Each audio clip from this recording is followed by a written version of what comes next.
उतार चढ़ाव के बीच मजबूती से होता कारोबार। कुछ अहम लेवल्स के ऊपर ट्रेड करते हुए बाजार आखिरी डेढ़ घंटा है बेहद अहमियत भरा, जहां कमजोरी के संकेत है डाउ फ्यूचर से, लेकिन मजबूती के संकेत है भारतीय बाजारों की। इस कश्मकश के बीच में कहां होगी समाप्ति आज और क्या करें कल की तैयारी, फोकस है इसी पर। स्वागत है आप सबका फाइनल ट्रेड में। नमस्कार, मैं हूं अनिल सिंघवी और नमस्कार, मैं हूं दीपांशु भंडारी। पूरी तरह से ग्लोबल ट्रेंड को इग्नोर कर रहे हैं हमारे बाजार, क्या ऐसा ही एक्शन बना रहेगा?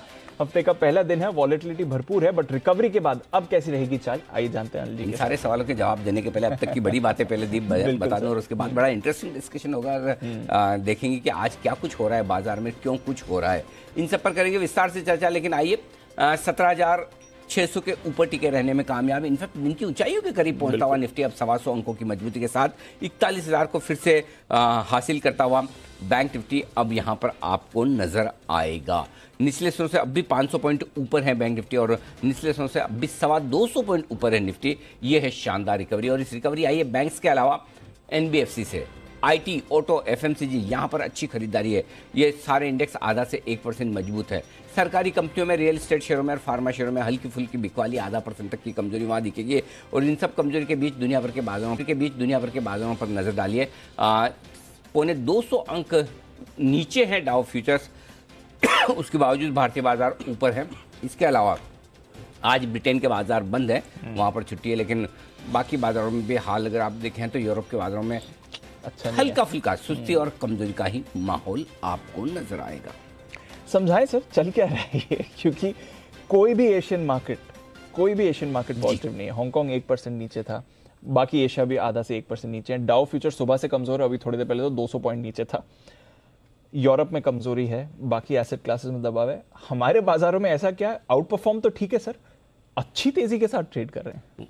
एक ही चीज चल रही है दीप, दुनिया भर में कमजोरी और हमारे यहाँ मजबूती से भी ज्यादा हमारे यहाँ दूसरा ट्रेंड है। पहले तो ग्लोबली कमजोरी है और कमजोरी के सारे संकेत तो सही भी है, क्योंकि फेड की अहम बैठक के पहले अगर अमेरिकी बाजार, अमेरिका के फ्यूचर्स और बाकी ग्लोबल मार्केट्स कमजोर है तो कोई बड़ी बात नहीं। और जैसा कि आज सुबह बग्गा साहब भी बता रहे थे, हमने गिने थे 5 बैंक जो इस हफ्ते सेंट्रल बैंक पॉलिसी लाने वाले हैं। बग्गा साहब ने उनको बढ़ाकर 10 बैंक कर दिया है तो टोटल 10 बैंक हैं जो इस हफ्ते अपनी पॉलिसी देंगे। 11वां आरबीआई भी है जो अगले हफ्ते देगा। सो ओवरऑल पूरे दुनिया भर में पॉलिसी वीक है, सेंट्रल बैंक पॉलिसी भी। उस हिसाब से सारे अगर नर्वस हैं तो गलत नहीं, क्योंकि सबके लिए वही गाना है, अभी महंगाई मार गई वाला मामला है, तो फिर चिंता की बात है। उसी वजह से थोड़े से बाजार सहमे हुए हैं। अब आइए हमारे यहाँ क्या हो रहा है। खुले तो हम भी ग्लोबल मार्केट्स की तर्ज पर नीचे गिरे भी अच्छे खासे, तेजी से भी गए और वापस रिकवरी भी उतनी ही स्मार्ट, उतनी शार्प। एक ही चीज है दीप जी, खरीदने की रेंज थी 17,400 से 475 और बैंक निफ्टी आप सुबह के देख लीजिए 40,425 से 40,575 और आप देख लीजिए 17,425 430 का लो है निफ्टी का और बैंक निफ्टी का 40,509 का लो है। एकदम परफेक्ट लेवल से जहां आपको खरीदारी करने की राय दी थी, एग्जैक्टली उन्हीं लेवल से बाजार को अब उस समय खरीदा नहीं गया, बिल्कुल नहीं गया होगा, बिल्कुल होना भी चाहिए। अगर नहीं खरीदा गया आपसे तो आप एकदम नेचुरल ह्यूमन बीइंग है क्योंकि ऐसे मार्केट में, इस तरह के गिरते हुए मार्केट में ट्रेंड के विपरीत खरीदारी कर पाना आसान काम तो है नहीं। और इसीलिए आज सुबह भी मैं ये बात कर रहा था कि ये मार्केट ऐसा हो गया जिसमें एक ट्रेंड बिल्कुल परफेक्ट है दीप जी, और वो है कॉन्ट्रा ट्रेड का। गर्मी वाले मार्केट में दीजिए और हल्के मतलब खराब मार्केट में लीजिए, और उस समय करना बहुत मुश्किल है। उस समय तो ऐसा लग रहा था कि अब तो ये तो गया नीचे, बस पाताल लोक की सैर करके आएगा है ना। तो वही वाली बात है, कहाँ से घूमेगा पता लगाना मुश्किल है। इसीलिए आपको टुकड़ों में खरीदने की राय दी जाती है ताकि आप है ना एवरेज कर पाए, क्योंकि और मूव इतना शार्प आता है। आप देखो शुरू के 10 मिनट अगर आपने नहीं खरीदा तो पूरे दिन भर आपने मार्केट ने आपको पूरे दिन भर मौका नहीं दिया। बाद में तो एकदम परफेक्ट सड़क बनी हुई है बिना उबड़ खाबड़ वाली। एक गोता तो शुरुआत के 15 मिनट में ही लगाया ना बाजार ने, 15-20 मिनट में जो होना तो हो गया। उसके बाद तो आपको ना खरीदने का मौका है ना बेचने का मौका रहेगा। उसके बाद आपने ट्रेड इनिशिएट किया तो 25-50 पॉइंट में निफ्टी में आप क्या कर लेंगे? बैंक निफ्टी में 100-150 पॉइंट में क्या बड़ा आप एकदम टॉप बॉटम बना लेंगे। सो आई थिंक ये थोड़ा सा आपको समझना पड़ेगा कि बहुत जब खराब माहौल हो ले लेना है, और जब बहुत अच्छा माहौल होता हो तो आपको दे देना है। ये तो नीचे की बात हुई जो परफेक्ट रेंज से घूमे। ऊपर की रेंज में भी अटके पड़े हैं, ऐसा नहीं कि कोई बहुत बढ़िया तूफानी तेजी हो गई हो। नीचे से दिखेगा बहुत अच्छी लगेगी, वैसे भी 17,650 के ऊपर से आज हमने कहा था कि बेचने का मन बनाइए। है ना? Yes. Correct correct sir. आज की रेंज वही है दीप, 17,650 से लेकर पहली रेंज है वो है 17,000। जो बेचने के लिए आपको रेंज दी है, मैं बता देता हूँ आपको निफ्टी में कहाँ बेचना है।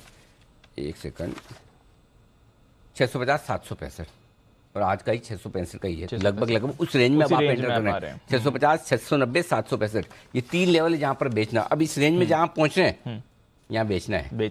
हाँ, वो हिम्मत करनी हाँ, है। ऊपर बेचना है। उस समय लेने की हिम्मत नहीं हो रही, अब बेचने की नहीं होगी। लेकिन ये मार्केट वैसा ही है, तो मेरे ख्याल से रेंज बाउंड मार्केट हो। और ऊपर में बैंक निफ्टी में भी दीप 41,150 से 41,425, ये परफेक्ट रेंज है। 41,400 तक की रेंज दी हुई सेल बैंक निफ्टी की रेंज। उस रेंज में बैंक निफ्टी भी आज आया है, 41,184 का हाई बनाया है। तो बैंक निफ्टी भी परफेक्ट रेंज पे आकर रुका है। निफ्टी भी लगभग उस परफेक्ट रेंज में एंटर कर रहा है। ऊपर में अब टुकड़ों में देते भी रहिए, नीचे में अगर आपने लेने की हिम्मत की है तो स्टॉप लॉस दोनों तरफ आपको लगा के रखना जरूरी है। क्योंकि मार्केट वॉलेटाइल है इस वक्त। एफआईज की बिक वाली और ग्लोबल मार्केट्स के मूड माहौल को देखते हुए थोड़ी बहुत ऊपर में प्रॉफिट बुकिंग करना लाजमी है। तो एग्रेसिव होकर खरीदने के बजाय ऊपर में प्रॉफिट बुकिंग करें, ये ठीक होगा अगले बचे हुए समय के लिए। समझ गए सर। चलिए, तो ठीक है, अब प्रॉफिट बुकिंग का वक्त आ गया। नीचे खरीदना भी था, अब प्रॉफिट बुकिंग करनी है। आइए, कुछ इंटरेस्टिंग रिसर्च हम आपके लिए लेकर आ रहे हैं। उससे पहले इंटरेस्टिंग रिसर्च तो एक सबसे इंटरेस्टिंग एक आ रही है सर। हमारे पास एक ऐसा शेयर है जी जिसके भाव से 6 गुना ज्यादा डिविडेंड दे रहा है। 6 गुना ज्यादा डिविडेंड, तो खरीद लेना चाहिए। बिल्कुल लेना चाहिए। हाँ। लाखों में है उसका भाव। ओहो, लाखों में ले पाएंगे? लाखों में तो आई थिंक अब तो एमआरएफ एक बचा था, हमसे पता नहीं कौन सा शेयर। थोड़ी देर में हम आपको बताएंगे। भाइयों और बहनों, जरा ट्वीट करके बताइए आपके हिसाब से कौन सा शेयर है जो अपने भाव से 6 गुना ज्यादा डिविडेंड देने वाला है। लाखों में शेयर है तो डिविडेंड कितना नहीं, हम उसकी वैल्यू लाखों हम नहीं बोल रहे लाखों में, हम बोल रहे हैं कि 6 रुपए गलती से निकल गया। 6 रुपए वाला ढूंढना मत शुरू कर देना। सब लोग बोल रहे अनिल जी ने गलती से 6 रुपए बोला, हिंट दिया है। हिंट यही दे रहा हूँ कि जो भाव है 6 गुना डिविडेंड है। अच्छा, हाँ, चलिए, है पेनी स्टॉक और कीमत लाखों की। चलिए, ट्वीट आना शुरू हो गए। चलिए, आप अपने ट्वीट भेजिए जल्दी से, तब तक हम आपको खबरें बता देते हैं और साथ ही आपको आज के ट्रिगर्स बता देते हैं। अरमान और कुशल दोनों हैं तैयार। आइए, कुशल बताएं कौन से इंपॉर्टेंट ट्रिगर्स बाजार के। बिल्कुल दीप, ट्रिगर्स में आज तो हैट्सन एग्रो प्रोडक्ट्स फोकस में रहेगा क्योंकि इक्विटी के जरिए पूंजी जुटाने पर कंपनी की बोर्ड बैठक है। कल के दिन में टीसीआई डेवलपर्स पर फोकस रखे। इसका डीलिस्टिंग ऑफर कल बंद होने वाला है। ये 20 सितंबर तक खुला रहने वाला था और 358.22 फ्लोर प्राइस तय किया गया था। साथ ही एक्स डिविडेंड ट्रेड करेंगे Concor, Hindustan copper, India cements और जीएसपीएल के काउंटर्स। ग्लोबल इवेंट्स के लिहाज से 2 दिन की एफओएमसी की बैठक शुरू होने वाली है। साथ ही जापान का जो अगस्त महीने का सीपीआई आंकड़ा है वो भी आपको नज़र में रखना है और यूरोप के लिहाज से ईसीबी प्रेसिडेंट जो है वो बोलते हुए नजर आएंगे। 21 सितंबर बुधवार, जहां पर आईपीओ हर्षा इंजीनियर्स इंटरनेशनल का इसका अलॉटमेंट होता हुआ दिखेगा। कुल सब्सक्रिप्शंस ऑलमोस्ट 74.7 टाइम्स होता हुआ दिखा था। साथ ही एसपी एपरल्स पर नजर रखिए क्योंकि बायबैक पर कंपनी की बोर्ड बैठक है। एक्स डेट होंगे जो बोनस शेयर जारी किए थे ई क्लर्क सर्विसेज ने। और ग्लोबल इवेंट के लिहाज से डेफिनेटली शाम को ऑल इंपॉर्टेंट नजर रहेगी फेड के ब्याज दरों पर फैसले की और साथ ही यूरोप की जो सेंट्रल बैंक है उसकी नॉन मॉनेटरी पॉलिसी मीटिंग भी जो है बुधवार को होने वाली है। ओके, तो ये हैं आपके लिए कुछ इंपॉर्टेंट ट्रिगर्स जहां पर रखनी है नजर। अरमान, गुड आफ्टरनून, बताएं इंपॉर्टेंट खबरें।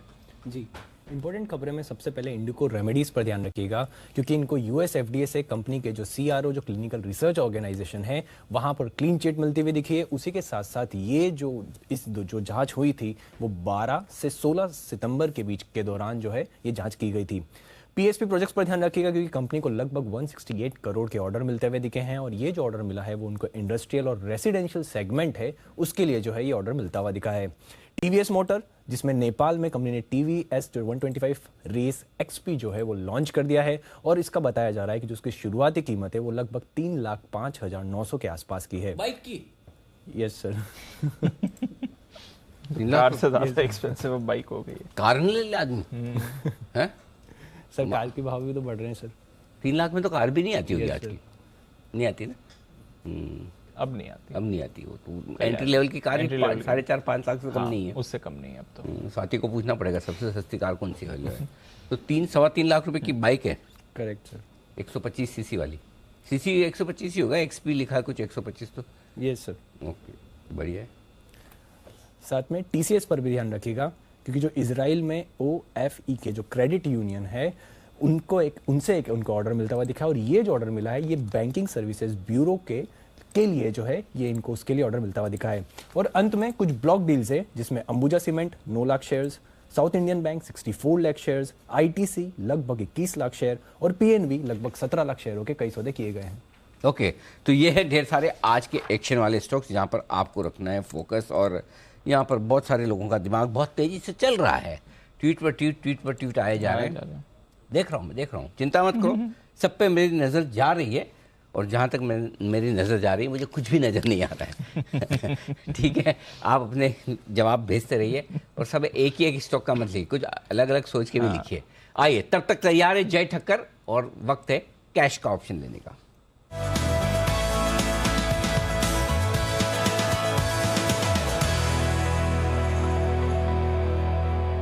स्वागत है जय, आपका बताएं कौन सा ऑप्शन चुना है आपने इस वक्त?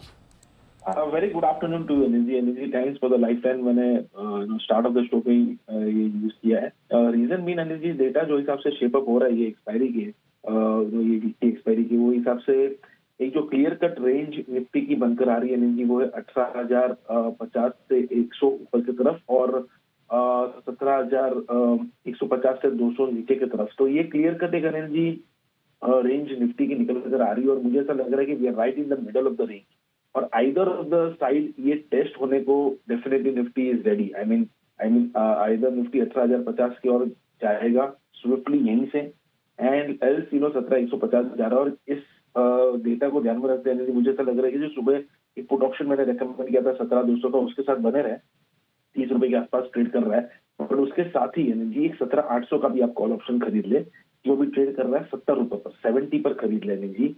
सो 65 की सुबह की एवरेज थी, दोनों में खरीदने को कहा था मैंने, और अभी के 70 का है, तो टोटल आपका हो जाएगा इसका 135 का एनर्जी। और ये जो टोटल है 135 का, उसका आप ऑन क्लोजिंग बेसिस आप स्टॉप लॉस लगाइए 60 रुपए का, एंड ऊपर में आपके जो टारगेट्स बनेंगे करीब करीब 193 से लेके 225 तक के बनेंगे।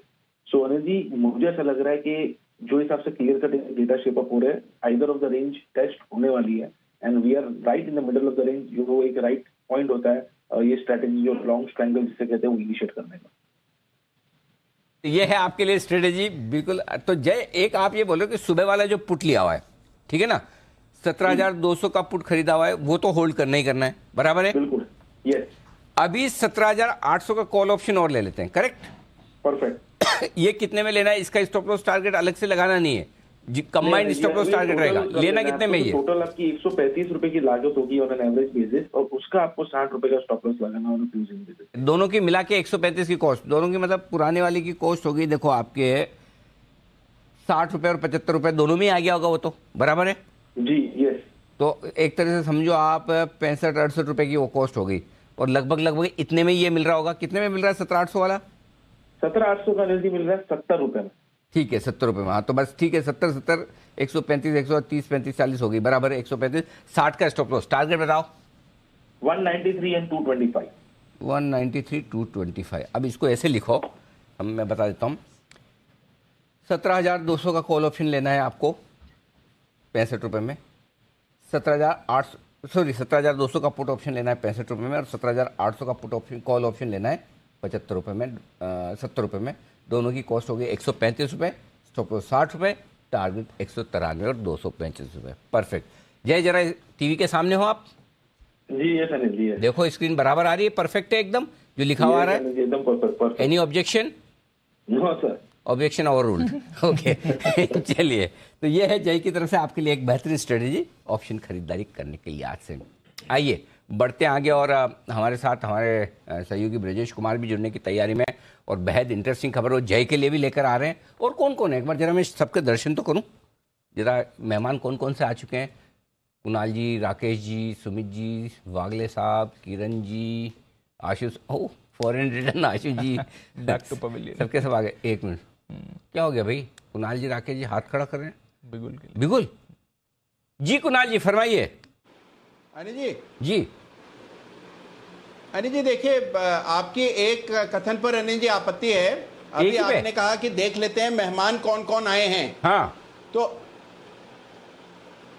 जी, तो अनिल जी देखिए, जो रोज रोज आता है अनिल जी, उसको भी आप मेहमान कहते हैं अनिल जी, तो ये उचित नहीं लग रहा है मुझे। नहीं, मेहमान वो थोड़ी दूरी बना के रखना जरूरी है, नहीं तो फिर क्या वो लोग है ना अपने आप को एंकर समझने लगते हैं। इसीलिए मेहमान ही सही है, हम अपना मानते ही नहीं है।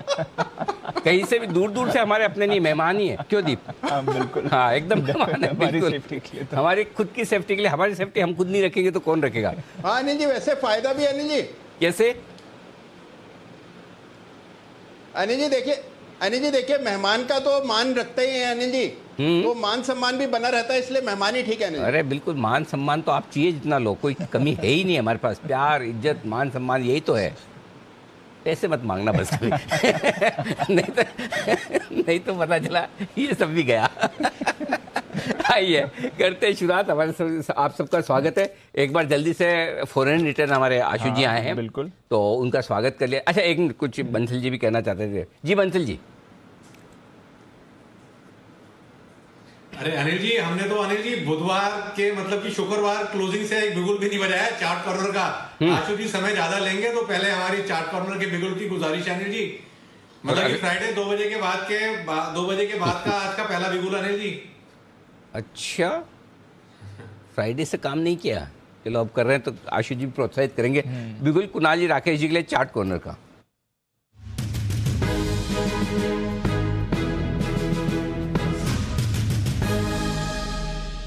जी बताएं सर। देखिए अनिल जी, एक स्टॉक, ऑटो स्टॉक्स के भी बात कर रहे थे आप, गाड़ी बाइक की बात कर रहे थे अनिल जी, तो एक स्टॉक जो कि क्या कहते हैं बिल्कुल भी इंसुलेटेड है, गिरावट में बिल्कुल पार्टिसिपेट नहीं करा, निफ्टी का भी पार्ट है, स्टॉक है मारुति में खरीदारी की राय है। इसके अंदर एक पॉजिटिव क्रॉसओवर देखने को मिल रहा है, एक ब्रेकआउट है। ओवर टू कुणाल जी। अनिल जी देखिए, एक पैटर्न बन रहा है जिसको असेंडिंग ट्रायंगल पैटर्न कहते हैं, ब्रेकआउट आता हुआ दिख रहा है, बिल्कुल कॉपी बुक पैटर्न है। और इसका अगर आप टारगेट निकाले तो कोई 550-600 रुपए का टारगेट ऊपर की ओर बनता है, तो इन स्तरों पर बाय करके चलने की हमारी राय है। स्टॉप लॉस रख लें 92.25 पर, 9225 पर स्टॉप लॉस रखकर बाय करें। पहला टारगेट स्टॉक के लिए होगा 9500 का, 9500 का। इवेंचुअल टारगेट 9650 का। खरीदारी की राय है मारुति।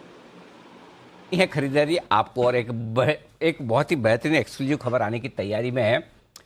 आशु सर का भी बड़ा इंटरेस्ट होगा उसमें, सुमित जी का भी होगा, बाकी लोगों का भी थोड़ा बहुत तो होगा ही होगा, जय का भी होगा, और वो स्टोरी ला रहे हैं ब्रजेश कुमार आपके लिए। लेकिन तब तक एक बार जल्दी से आशु सर से फॉरेन रिटर्न होने के बाद का व्यू ले लिया जाए कि वहाँ से कुछ अच्छा देखकर सुनकर करके कुछ आए हों। आशु जी बताइए।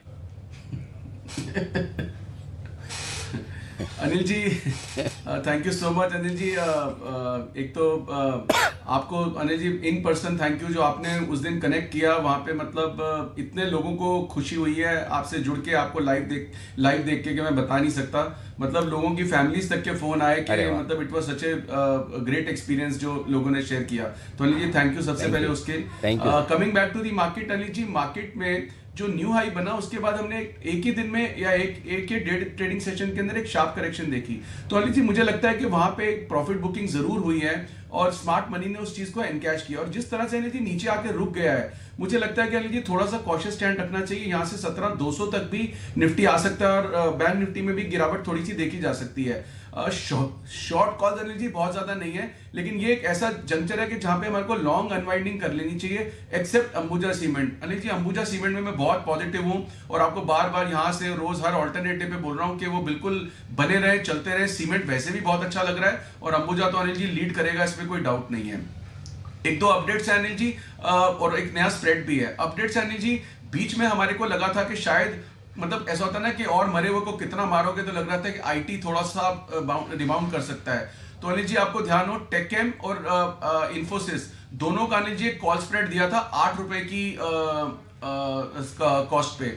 अनिल जी वो 1:2 इसीलिए दिया था क्योंकि मतलब हिंदी में बोलूंगा तो वर्ड अच्छा नहीं लगता, बट मतलब उससे ज्यादा मतलब उसको मैं मतलब वो 8 रुपए से ज्यादा डिजर्व ही नहीं करते थे कि उस पर ज्यादा रिस्क लिया जाए, और 100 रुपए का स्प्रेड था। और अनिल जी आज देखिए, अगर किसी ने आईटीसी, इंफोसिस और टेकएम उस दिन फ्यूचर लिया होता पिछले हफ्ते तो बहुत बड़ा लॉस है। किसी ने प्योर ऑप्शन ली तो भी बड़ा लॉस है, 1:1 किया तो भी लॉस है, और 1:2 किया तो अनिल जी अभी भी 2 रुपए कॉस्ट है, मतलब 8 रुपए में से 2 रुपए मिल सकते हैं, 6 रुपए जा रहे हैं।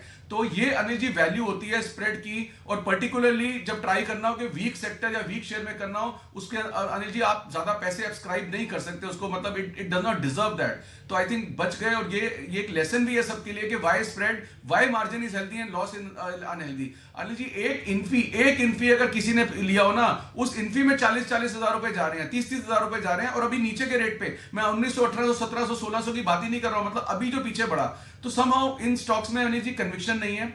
और अनिल जी एक्सपायरी अलर्ट की भी वैसे हम फ्राइडे को बात करते हैं, लेकिन मैं आपको थोड़ा सा एक अभी सिग्नल देना चाहता हूं कि एक और जो ग्रुप है, मैं ग्रुप बोल रहा हूं उसको, मतलब इंस्पाइट ऑफ द फैक्ट कि वो बहुत ज्यादा स्ट्रांग है, यहां से मतलब बीच बीच में रिवर्सल भी देता है और स्ट्रांग रहेगा भी, लेकिन इस एक्सपायरी के लिए जो प्रेशर में आ गया है वो है Anil ji Tata Steel, Tata Power, Tata Motor. तो मुझे लगता है कि अनिल जी अभी तो बहुत नीचे अगर बाउंस आए तो इनमें से एक बार इस एक्सपायरी के लिए ध्यान रखना चाहिए कि इनमें अनिल जी मतलब एक ट्रैपिंग सी हुई है, इंडेक्स में ऊपर नीचे हो सकता है।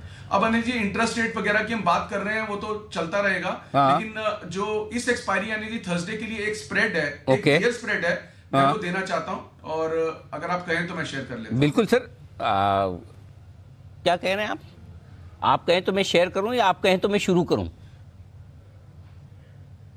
नहीं, शेयर करूंगा, स्प्रेड शेयर करूंगा। हाँ ठीक है। अच्छा मदान साहब शुरू करिए। अनिल जी 17,600 की एक पुट लेनी है, 17,400 की 2 पुट बेचनी है, इसकी कॉस्ट आएगी अनिल जी 2 रुपए, मैक्सिमम 3 रुपए आ जाएगी अगर आप मतलब थोड़ा ऊपर नीचे आगे पीछे भी हो जाता है। 17,600 की एक पुट लेनी है, 17,400 की 2 पुट बेचनी है, कॉस्ट आएगी 2 से 3 रुपए, ऊपर में कोई लॉस नहीं है, कोई दिक्कत ही नहीं है अगर मार्केट ऊपर चली जाती है। नीचे कहां तक सेफ है? 17,200 तक। तो मुझे लगता है कि अनिल जी अभी भी ये मार्केट ना एक रेंज में रहेगी। ऑप्शन प्रीमियम मतलब जो बता रहे हैं कि आदमी डरा हुआ है और बहुत ज्यादा शॉर्टिंग नहीं कर रहा दोनों साइड, मतलब कॉल पुट जो आपको मैं हमेशा बोलता हूं, once an option seller is always an option seller, बहुत ज्यादा नहीं बेच रहे हैं, तो मुझे ये 150-200 के दायरे में लगता है। लेकिन अनिल जी एक प्रोटेक्शन है ये 200-300 पॉइंट की। आज भी हमने देखा कैसे गिरावट हुई, कल भी देखा कैसे फ्राइडे को भी बड़ी गिरावट हुई, लेकिन आज एक हमने अच्छी रिकवरी भी देखी वहां से। पर इस रिकवरी का अनिल जी मुझे लगता है कि ऊपर में भी लेना नहीं चाहिए, एक स्प्रेड जरूर बना के रखना चाहिए कि अगर 200 पॉइंट नीचे आ जाए तो 200-300 पॉइंट तो हमारे को जैकपॉट लग जाए। और अगर बाई चांस नहीं आता, अगर कोई पॉजिटिव सरप्राइज आ जाता है, पॉजिटिव सरप्राइज तो नहीं आएगा अनिल जी, यही एक आ जाता है कि ओवर डन हो जाता है और प्राइस इन है ऑलरेडी प्राइस के अंदर, तो उसके लिए थोड़ी बहुत रिकवरी शॉर्ट कवरिंग आ सकती है। बट मैं उस शॉर्ट कवरिंग को अनिल जी अभी भी कोशिश करूंगा कि अपनी पोजीशन हल्की करनी चाहिए। और अनिल जी 2 स्प्रेड अपने चल रहे हैं, 2-3 स्प्रेड चल रहे हैं। एक अनिल जी अंबुजा तो चल ही रहा है, बट अंबुजा अगर किसी को नया करना है तो मैं एक नया स्प्रेड भी दे सकता हूं। डेल्टा के स्प्रेड में अनिल जी बने रहे, डेल्टा बहुत स्वीट स्पॉट पे है। और डेल्टा में अनिल जी एक और चीज हुई है, परसों जो हुआ है, जो मैंने चैनल चेक किया है, जो परसों अनिल जी वो न्यूज आई थी कि डेल्टा को लाइसेंस मिला, वो डेल्टा ने कहीं से नहीं, डेल्टिन वालों ने कहीं से नहीं किया था, वो किसी का वेस्टेड इंटरेस्ट था अनिल जी, किसी ने कुछ सर्कुलेट किया था जिसकी वजह से 230 गया था। और आपको ध्यान हो, मैं फ्राइडे को मैसेज भी किया जब आप चार्ट चेक कर रहे थे कि कहां जा सकता है, तो उस मैसेज में ध्यान दीजिए अनिल जी, मैंने कहा था कि जिसने भी लिया हुआ है एक बार प्रॉफिट बुक कर लें। स्पेसिफिकली लिखा था कि मैंने सबको बोल दिया है कि प्रॉफिट बुक कर दें, क्योंकि हम नीचे 210 आएगा फिर लेंगे, रिजल्ट बहुत अच्छे आएंगे अनिल जी। ये क्वार्टर के रिजल्ट मैं आपको अनिल जी पक्का कह रहा हूं कि बहुत बंपर रिजल्ट आएंगे, लेकिन ये ऊपर नीचे ट्रेडिंग करता रहेगा, क्योंकि अनिल जी बहुत सबका फेवरेट है। आपको पता है अनिल जी, जो सबका फेवरेट होता है वो बीच बीच में प्रेशर में जरूर आता है और उसमें वन टाइम नहीं आता। अब सेम एग्जांपल अंबुजा अनिल जी, जिसने 400 लिया 450 में बेचा, 450 में लिया 500 में बेचा, 500 में लिया 550 में बेचा, हर भाव पे अनिल जी हम बोलते जा रहे हैं। लेकिन जो शेयर अनिल जी एक महीने के अंदर, 15 दिन के अंदर इतनी मूवमेंट आ जाती है तो किसी से लिया नहीं जाता। अच्छा सर, एक चीज, 2 चीजें। एक तो देखो डेल्टा का तो हमें पता है रिजल्ट दमदार आएंगे, आप खुद जाके आए, आपके खुद के भी पैसे लगेंगे, तो कमाई तो डेल्टा की हुई, तो उससे तो हमें समझ में आ गया कि उनकी कमाई बहुत हुई होगी, तो वो तो ठीक है, ठीक है। अब रहा सवाल अंबुजा का, मुझे बताओ अंबुजा का कोई बिजनेस मॉडल बदल गया है क्या? मतलब सीमेंट की जगह गोल्ड प्रोड्यूस करने लगे ये आजकल? अनिल जी ऐसे अगर बिजनेस मॉडल बदलते तो आप बताओ, मेरे पास तो 100 सवाल होते हैं कि बिजनेस मॉडल कैसे बदल के। लेकिन अनिल जी देखिए क्या होता है कि कभी कभी प्रमोटर की वजह से, सेक्टर की वजह से और आगे की फ्यूचर विजिबिलिटी की वजह से अनिल जी री रेटिंग होती है, और उस री रेटिंग में जो स्पर्ट आता है ना, उसको एनकैश करना बहुत जरूरी होता है। और अनिल जी हम सारा वक्त, आप बताइए, हफ्तों 10-20 रुपए ऊपर नीचे में लगे रहते हैं, और अगर एक ही टाइम में अगर कोई ऐसा स्टॉक आइडेंटिफाई हो जाता है 100, 150, 200 रुपए देता है, तो अनिल जी उसमें तो दिलो जान से पार्टिसिपेट करके बना लेना चाहिए, और बाकी ये जो छोटे मोटे काम है ये तो चलते रहेंगे। तो अनिल जी अंबुजा का भी नया स्प्रेड है, अगर आप कहें तो मैं वो भी शेयर करता हूं। तो अंबुजा के लिए अनिल जी अभी मैं पॉजिटिव हूं, लेकिन एग्जैक्टली एक तो लिया नहीं जा रहा। अब मुझे ना अनिल जी कितने दिनों से फोन आ रहा है, सब जगह अंबुजा से कॉल आ रही है, बिल्कुल आ रही है, लेकिन आज मैं बताऊं सब जगह से अनिल जी पूछो हिम्मत किसकी है 100 रुपए ऊपर लेने की। बिल्कुल कॉल आनी और अनिल जी लेना और ट्रेड करना, ये बहुत फर्क होता है। बिल्कुल। तो मैं आ रहा हूं आपके पास आशु जी, अंबुजा की कॉल के स्प्रेड के लिए भी मैं आपके पास आ रहा हूं, जल्दी से आपके पास पहुंचने की तैयारी में। तब तक मैं पहुंचता हूं ब्रजेश के पास, और ब्रजेश आपको एफएनओ के लिए बहुत ही एक इंटरेस्टिंग खबर लेकर आए हैं आपके लिए। ब्रजेश जी कह ये रहे हैं कि भाई जो शेयर एफएनओ में आते हैं, एफएनओ के कारोबार में, उनको एफएनओ में लेने का जो क्राइटेरिया, जो नियम है, वो बदल रहे हैं। अरे हाँ फाइनली ब्रजेश सही है ऐसा? बिल्कुल पक्का? बिल्कुल इसको लेकर चर्चा हुई थी। हाँ। और सेबी की जो कमेटी है वहाँ पे इसको क्लियरेंस मिल गई है, तो इसकी चर्चा आप पहले से सुन रहे होंगे कि ये क्राइटेरिया चेंज होने वाला है। लेकिन खबर ये है कि इस जो पैरामीटर चेंज होना है, इसको सेबी की कमेटी से अप्रूवल मिल गई है, और जल्दी ही हम उम्मीद कर सकते हैं कि इस पर सर्कुलर आ जाएगा, और उसके बाद कुछ समय बाद इस पर अमल होना शुरू हो जाएगा। तो उसमें एक जो चीज़ है, वो अभी करीब 195 शेयर हैं, 195 शेयर्स हैं जो एफएनओ में हैं। लेकिन जो ये क्राइटेरिया चेंज हो रहा है, इसके बाद ये माना जा रहा है कि 25 से 30% शेयर जो है वो कम हो सकते हैं। तो यानी उनकी संख्या कुछ 160-70 इसके आसपास जो है घटकर आ सकती है। तो जो क्राइटेरिया था वो क्या बदल रहा है वो मैं बता देता हूँ। मार्केट वाइड पोजीशन लिमिट जो 500 करोड़ की अभी है एंट्री के लिए, उसको बढ़ा करके 1000 करोड़ जो है वो किया जा रहा है। ओके। इसके अलावा जो औसत डेली कैश वॉल्यूम है वो 10 के बदले 20 करोड़ का किया जा रहा है। इसके अलावा मीडियन क्वार्टर सिग्मा साइज 25 के बदले 50 लाख होगा।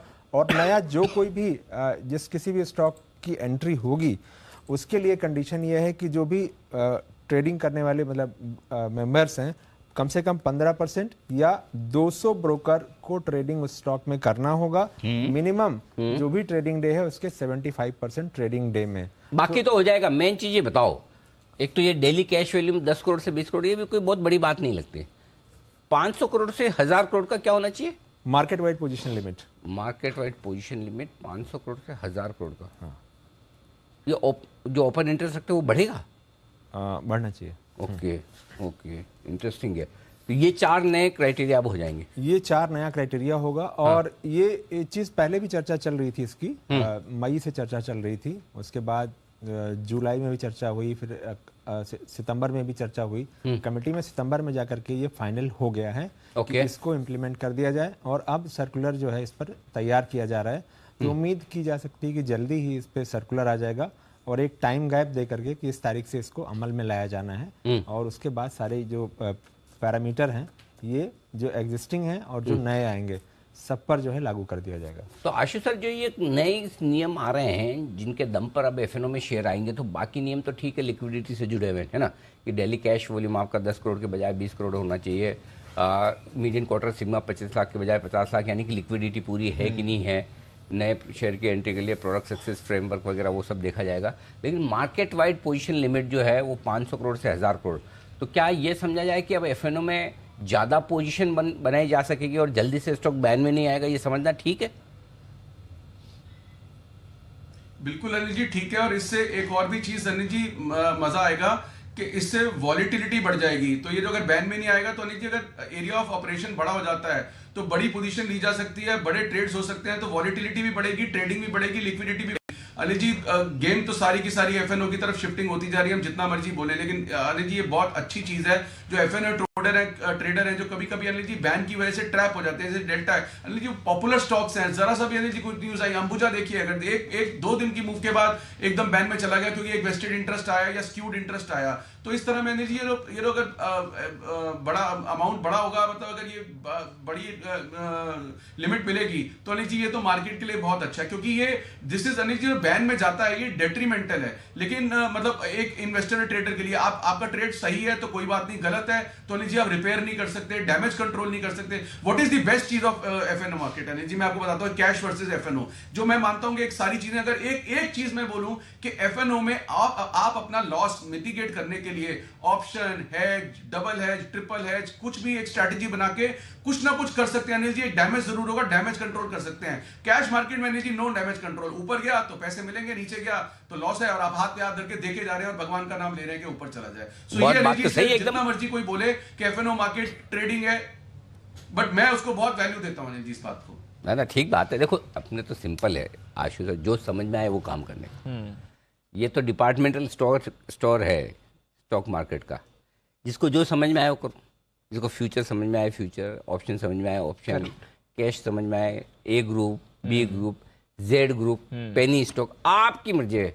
पैसा आपका, एग्जैक्टली, रिस्क आपकी, मुनाफा आपका, नुकसान भी आपका। इसलिए जो समझ में आए वो करें। आशुतोष को समझ में आता है कौन सा, एफएनओ वाला, जहां पर आप आराम से हेजिंग वेजिंग कर सकते हैं। कुणाल जी की भी विशेष टिप्पणी इसी पर आ रही है। जी कुणाल जी फरमाए सर। अनिल जी देखिए, मैं केवल ये कह रहा था अनिल जी, जो market wide position limit 1000 crore हो जाएगी, तो अनिल जी मैं इससे ही समझाऊं कि जो जिनकी मार्केट वाइड पोजीशन लिमिट कम है उन स्टॉक्स को एफ&ओ से बाहर कर दिया जाएगा। तो अनिल जी ये मेरे ख्याल से गुड न्यूज़ है। बहुत सारे गलत एंट्रीज हैं अभी एफ&ओ में, जिन स्टॉक्स पर अभी डेरिवेटिव्स का कारोबार होता है, लेकिन असल देखें तो उनमें होना नहीं चाहिए। तो अनिल जी उनको बाहर कर दिया जाए तो अनिल जी काफ़ी लोग जो है स्टॉप लॉसेस से बचेंगे, और लिक्विडिटी के चलते कई बार जो मार पड़ती है उससे भी बचाव होगा लोगों का। एकदम सही है, क्योंकि अभी 195 शेयर हैं वायदा कारोबार में। ये नए नियम लागू होने के बाद उन शेयरों की संख्या हो जाएगी कम। ये बात एकदम सही है।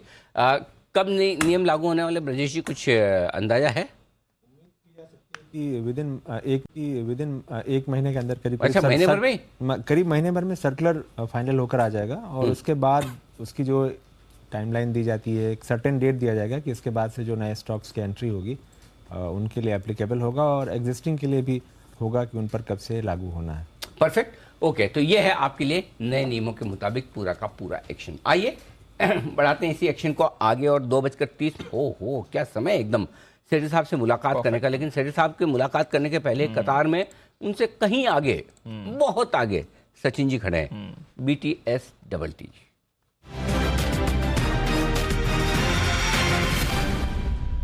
बताएं सर।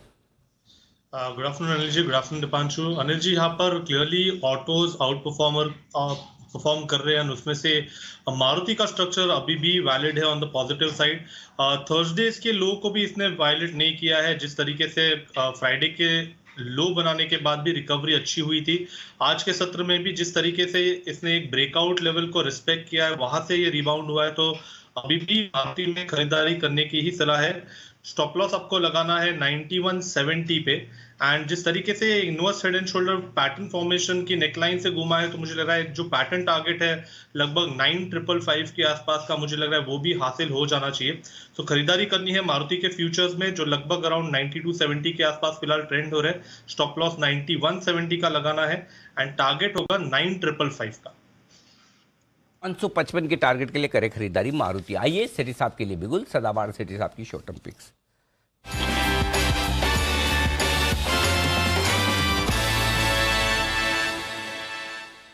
जी सेठी साहब फरमाएं sir. Good afternoon Anil ji, good afternoon Deepanshu. दो कैश मार्केट के स्टॉक्स है जिनमें खरीदारी करनी है अनिल जी। हो जाए शुरू। हाँ बिल्कुल अनिल जी, जो आज का पहला स्टॉक है, स्टॉक वापस से डिफेंस सेक्टर का स्टॉक है। स्टॉक का नाम है नेल्को, नाल्को नहीं नेल्को, NELCO, जो कि अभी 922 के लेवल पे ट्रेड कर रहा है। अनिल जी इसके बारे में बताने से पहले, एक सुबह जो मैंने आज एक डिफेंस का स्टॉक शॉर्ट टर्म पिक के तौर पे दिया था SPL सेगमेंट में, डेटा पैटर्न्स 1208 पे रिकमेंड किया था, 1260 का टारगेट था, वो ड्यूरिंग द डे अचीव हो गया। अभी भी कुछ 1240 के आसपास था, और उसके लिए सिमी को भी धन्यवाद, उसने भी इस स्टॉक को रिकमेंड किया अपनी 10 की कमाई के लेवल पे के सेगमेंट पे। तो अनिल जी ये जो नेल्को है एक बहुत ही दमदार स्टॉक है। ये टाटा ग्रुप की कंपनी है जो कि satellite based network communication solutions provide करती है। इसके अलावा ये बैंक ATMs, बैंक ब्रांचेस को कनेक्ट करती है, फिर आपके ऑयल, एनर्जी और गैस, इन सब सेक्टर के लिए सॉल्यूशंस प्रोवाइड करती है। और हाल ही में इस कंपनी में एक इंटेलसेट नाम की इंटरनेशनल कंपनी है जो कि दुनिया की सबसे बड़ी in flight connectivity services provide करती है। उसके साथ इसने भारत में फ्लाइट में इंटरनेट सर्विसेज प्रोवाइड करने का लिए करार किया है, जो कि एक बहुत बड़ी अपॉर्चुनिटी है। एक जबरदस्त कंपनी, अच्छी ऑर्डर बुक है, अच्छे return ratios, return on equity 18%, return on capital employed 23%। Tata group की कंपनी टाटा पावर इसमें 50% स्टेक ओन करती है। सरकार का फोकस है डिफेंस के ऊपर। और फिर मेरा एक पसंदीदा MIT Massachusetts institute of technology, वो भी इसमें 2.96% स्टेक ऑन करती है। तो ये इस स्टॉक को इन लेवल्स पे खरीद के मेरा शॉर्ट टर्म टारगेट है 970 रुपए का, स्टॉप लॉस रखना है 910 रुपए का। उसके साथ नेल्को में करें खरीदारी। बताएं सर दूसरा स्टॉक। आज दूसरा स्टॉक आज जो सेक्टर फोकस में है उसी सेक्टर से है, सीमेंट का सेक्टर, और स्टॉक का नाम है स्टार सीमेंट। इसको मैंने हाल ही में भी as a short term pick recommend किया था, टू बी स्पेसिफिक 8 तारीख को रिकमेंड किया था। उस दिन 99 के लेवल पे रिकमेंड किया था। अभी 105 106 के लेवल पे ये स्टॉक ट्रेड करता है। जिस तरह से हम पूरे सीमेंट सेक्टर में एक तेजी का रुझान देख रहे हैं, पर्टिकुलरली पोस्ट अडानी के ये जो अंबुजा और ACC के टेक ओवर के बाद या बायबैक का खत्म होने के बाद, मुझे लगता है पूरा सेक्टर ही रीरेट होने जा रहा है। और ये जो स्टॉक है वैल्यूएशन के लिहाज से बहुत ही सस्ता है। ये नॉर्थ ईस्ट में इसके प्लांट है, पहले भी मैंने इसके डिटेल्स बताए थे। मेघालय में इनका एक प्लांट है, दूसरा एक सिलीगुड़ी में 2 मिलियन टन का नया प्लांट आया है। सिलीगुड़ी माने वेस्ट बंगाल, और ये वहाँ के जो 7 सिस्टर स्टेट्स है, नॉर्थ ईस्टर्न स्टेट्स, उनको कैटर करती है कंपनी। फिर बिहार, वेस्ट बंगाल, इन दोनों स्टेट्स को भी कैटर करती है। बाकी अनिल जी, मोदी जी का पूरा फोकस नॉर्थ ईस्ट पे है। कई सारे इंफ्रास्ट्रक्चर प्रोजेक्ट वहाँ पे शुरू किए हुए हैं वहाँ के डेवलपमेंट के लिए, और ओवरऑल भी हाउसिंग का डिमांड है, इंफ्रा की डिमांड है ही है। तो इन सबको देखते हुए प्लस जो वैल्यूएशन है इस कंपनी के, मतलब कंपेयर टू इट्स पीयर्स 15-16 के मल्टीपल पे ये सीमेंट स्टॉक अवेलेबल है। हालांकि छोटी साइज का स्टॉक है, बट बाकी जो पीयर्स है उसके कंपैरिजन में काफी सस्ता है। प्रोमोटर्स की अच्छी खासी हिस्सेदारी है, अराउंड 67%। DIAs ओन करते हैं 14.4%, एक जीरो डेट कंपनी। और सीमेंट सेक्टर की तेजी को देखते हुए मुझे लगता है इस स्टॉक को खरीदना चाहिए। मेरा शॉर्ट टर्म टारगेट है 115, स्टॉप लॉस रखना 100 रुपए का। 100 रुपए का स्टॉप लॉस है। तो आप ही कह रहे हैं सेठी साहब कि मोदी जी का पूरा फोकस नॉर्थ ईस्ट पर है? हाँ, नॉर्थ ईस्ट पे है अनिल जी, बहुत फोकस है, बहुत फोकस है। अच्छा, हमें लगा पूरे देश पर है, और देश पर ही नहीं पूरी दुनिया पर भी है। हाँ, वो भी है। अच्छा, वो भी है ना, ठीक है। अब देखा कि ऐसा तो नहीं कि फोकस पूरा नॉर्थ ईस्ट पर पहुंच गया हो, बाकी जगह गया हो।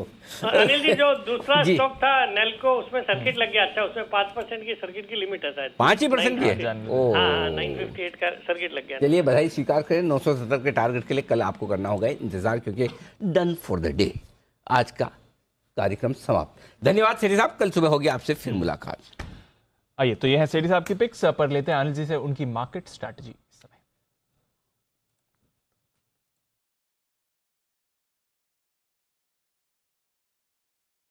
समय बचाएंगे। एक्चुअली मैं सोच रहा था थोड़ा टाइम मिल जाए, वो डाउ फ्यूचर सेटल होने दें, बट और कमजोर हो गया बात करते करते। 225 पॉइंट नीचे सर डाउ फ्यूचर्स। यूरोप के बाजार कमजोर हैं, अब ऑलमोस्ट 1% नीचे। यूके तो खैर बंद है, बाकी यूरोप कमजोर है। कच्चा तेल एक कंट्रोल में, अदरवाइज और कुछ हमारे लिए पॉजिटिव नहीं दिख रहा है सर। सारी जगह गिरावट है, रुपया भी स्टेबल है आज के लिए जी। हमारे बाजार ऑफ कोर्स होल्ड आउट कर रहे हैं, क्या करना है सर? दीप, अगर 3 बजे के पहले 17,600 के नीचे ट्रेड करना शुरू करे तो लॉन्ग पोजीशन कम कर लेनी चाहिए, छोड़ देनी चाहिए। ओके, क्योंकि उसका रीजन ये कि 17,600 के पुट पर 46 लाख शेयर हैं, कॉल्स पर 41 लाख शेयर है, बराबरी का मामला है, और उसमें पुट राइटिंग ज़्यादा हुई है, 22 लाख शेयर आज जुड़े हुए हैं। तो अगर आप उसके नीचे जाते हैं तो फिर कमजोरी का संकेत आपको आना शुरू हो जाएगा। तब 17,500 बड़ा सपोर्ट लेवल है, जहाँ 71 लाख शेयरों का ओपन इंटरेस्ट है, ठीक है ना। तो आपको वहाँ पर अपनी लॉन्ग पोजीशन कम कर लेनी चाहिए। 17,700 के ऊपर निकल के टिकने की संभावनाएं कम दिख रही है। तो पहली चीज़ है कि 17,600 17,700 की रेंज पर फोकस करें। मेरा ये मानना है, हमारी जो आज बिकवाली की रेंज थी वो थी 17,650 से 17,765। इस रेंज को हमने कहा 650 पे बेचिए, 690 पे बेचिए और 765 पे भी बेचिए, और वो करना ही चाहिए। अभी भी आप चाहें तो यहाँ पर प्रॉफिट बुकिंग टुकड़ों में कर सकते हैं, शॉर्ट करना चाहें तो शॉर्ट भी कर सकते हैं, टुकड़ों में 3 टुकड़ों में शॉर्ट करिए, कोई दिक्कत नहीं। बैंक निफ्टी सेम 41,150 से 41,400 की रेंज दी थी, आज 41,150 से बैंक निफ्टी कुमार वहाँ से नीचे है। बैंक निफ्टी कमजोरी के ज़्यादा संकेत दे रहा है। सो निफ्टी के लिए क्लियर कट है, यहाँ प्रॉफिट बुकिंग करने की राय है। गर्मी में प्रॉफिट बुक करिए, वापस से इंतजार कीजिए। डाउ फ्यूचर्स आपको सपोर्ट नहीं कर रहा। अब रात को डाउ घूम जाए, बढ़ जाए, वो तो हमें नहीं पता, ठीक है। आप वहाँ पर भी फेड की मीटिंग के एक दिन पहले अगर कोई बड़ा हो जाए एक्शन तो मालूम नहीं है, लेकिन जब तक नहीं हो तब तक आपको सावधान रहने की जरूरत है, क्योंकि दोनों फैक्टर FIs की बिकवाली और ये दोनों थोड़ा सा आपके लिए नेगेटिव है। अब आइए बैंक निफ्टी, जो ज़्यादा कमजोर है। 41,000 के नीचे जब तक बैंक निफ्टी है तब तक समस्या है। 41,000 के पुट और कॉल दोनों पर बराबर ओपन इंटरेस्ट 22 लाख शेयरों का है। दीप, अब सीधा सपोर्ट जो है ना बैंक निफ्टी पे 40,500 के आसपास ही ढंग ढंग का है। एक हल्की फुल्की रुकावट है यहाँ पर 40,875, जहाँ पर आप अभी हैं। इसके बाद ठीक 100 पॉइंट नीचे 40,775, जो कि कल की क्लोजिंग है। जैसे आप इसके नीचे ट्रेड करना शुरू करते हैं उसके बाद आप 40-500 तक वापस जा सकते हैं, ये ध्यान रखिए। तो थोड़ा सा आप सपोर्ट रेंज में एंटर जरूर कर रहे हैं और वो इसलिए कर रहे हैं क्योंकि निफ्टी अभी तक आपको सपोर्ट कर रहा है, लेकिन मुझे लगता है कि डाउ फ्यूचर के हाल को देखकर, एफआईज के 2 दिन के बिकवाली का आंकड़ों को देखकर निफ्टी भी ज़्यादा सपोर्ट कर पाएगा, इसमें मुझे डाउट है। तो फ्रेश लॉन्ग करने का तो टाइम ये नहीं है, रेंज में आएगा तब लीजिएगा, अभी नहीं। प्रॉफिट आ रहा है निफ्टी में तो बुक करिए, बैंक निफ्टी में नीचे आ जाए तब खरीदारी का मौका देखिए। ऊपर में 41,000 आपके लिए रुकावट की रेंज है, पार हुए तो 41,200 तक मैक्सिमम, नीचे में 40,775 स्पॉट लेवल बता रहा हूँ, ये टूटा तो 40,500, बस इस रेंज पे नजर रखना।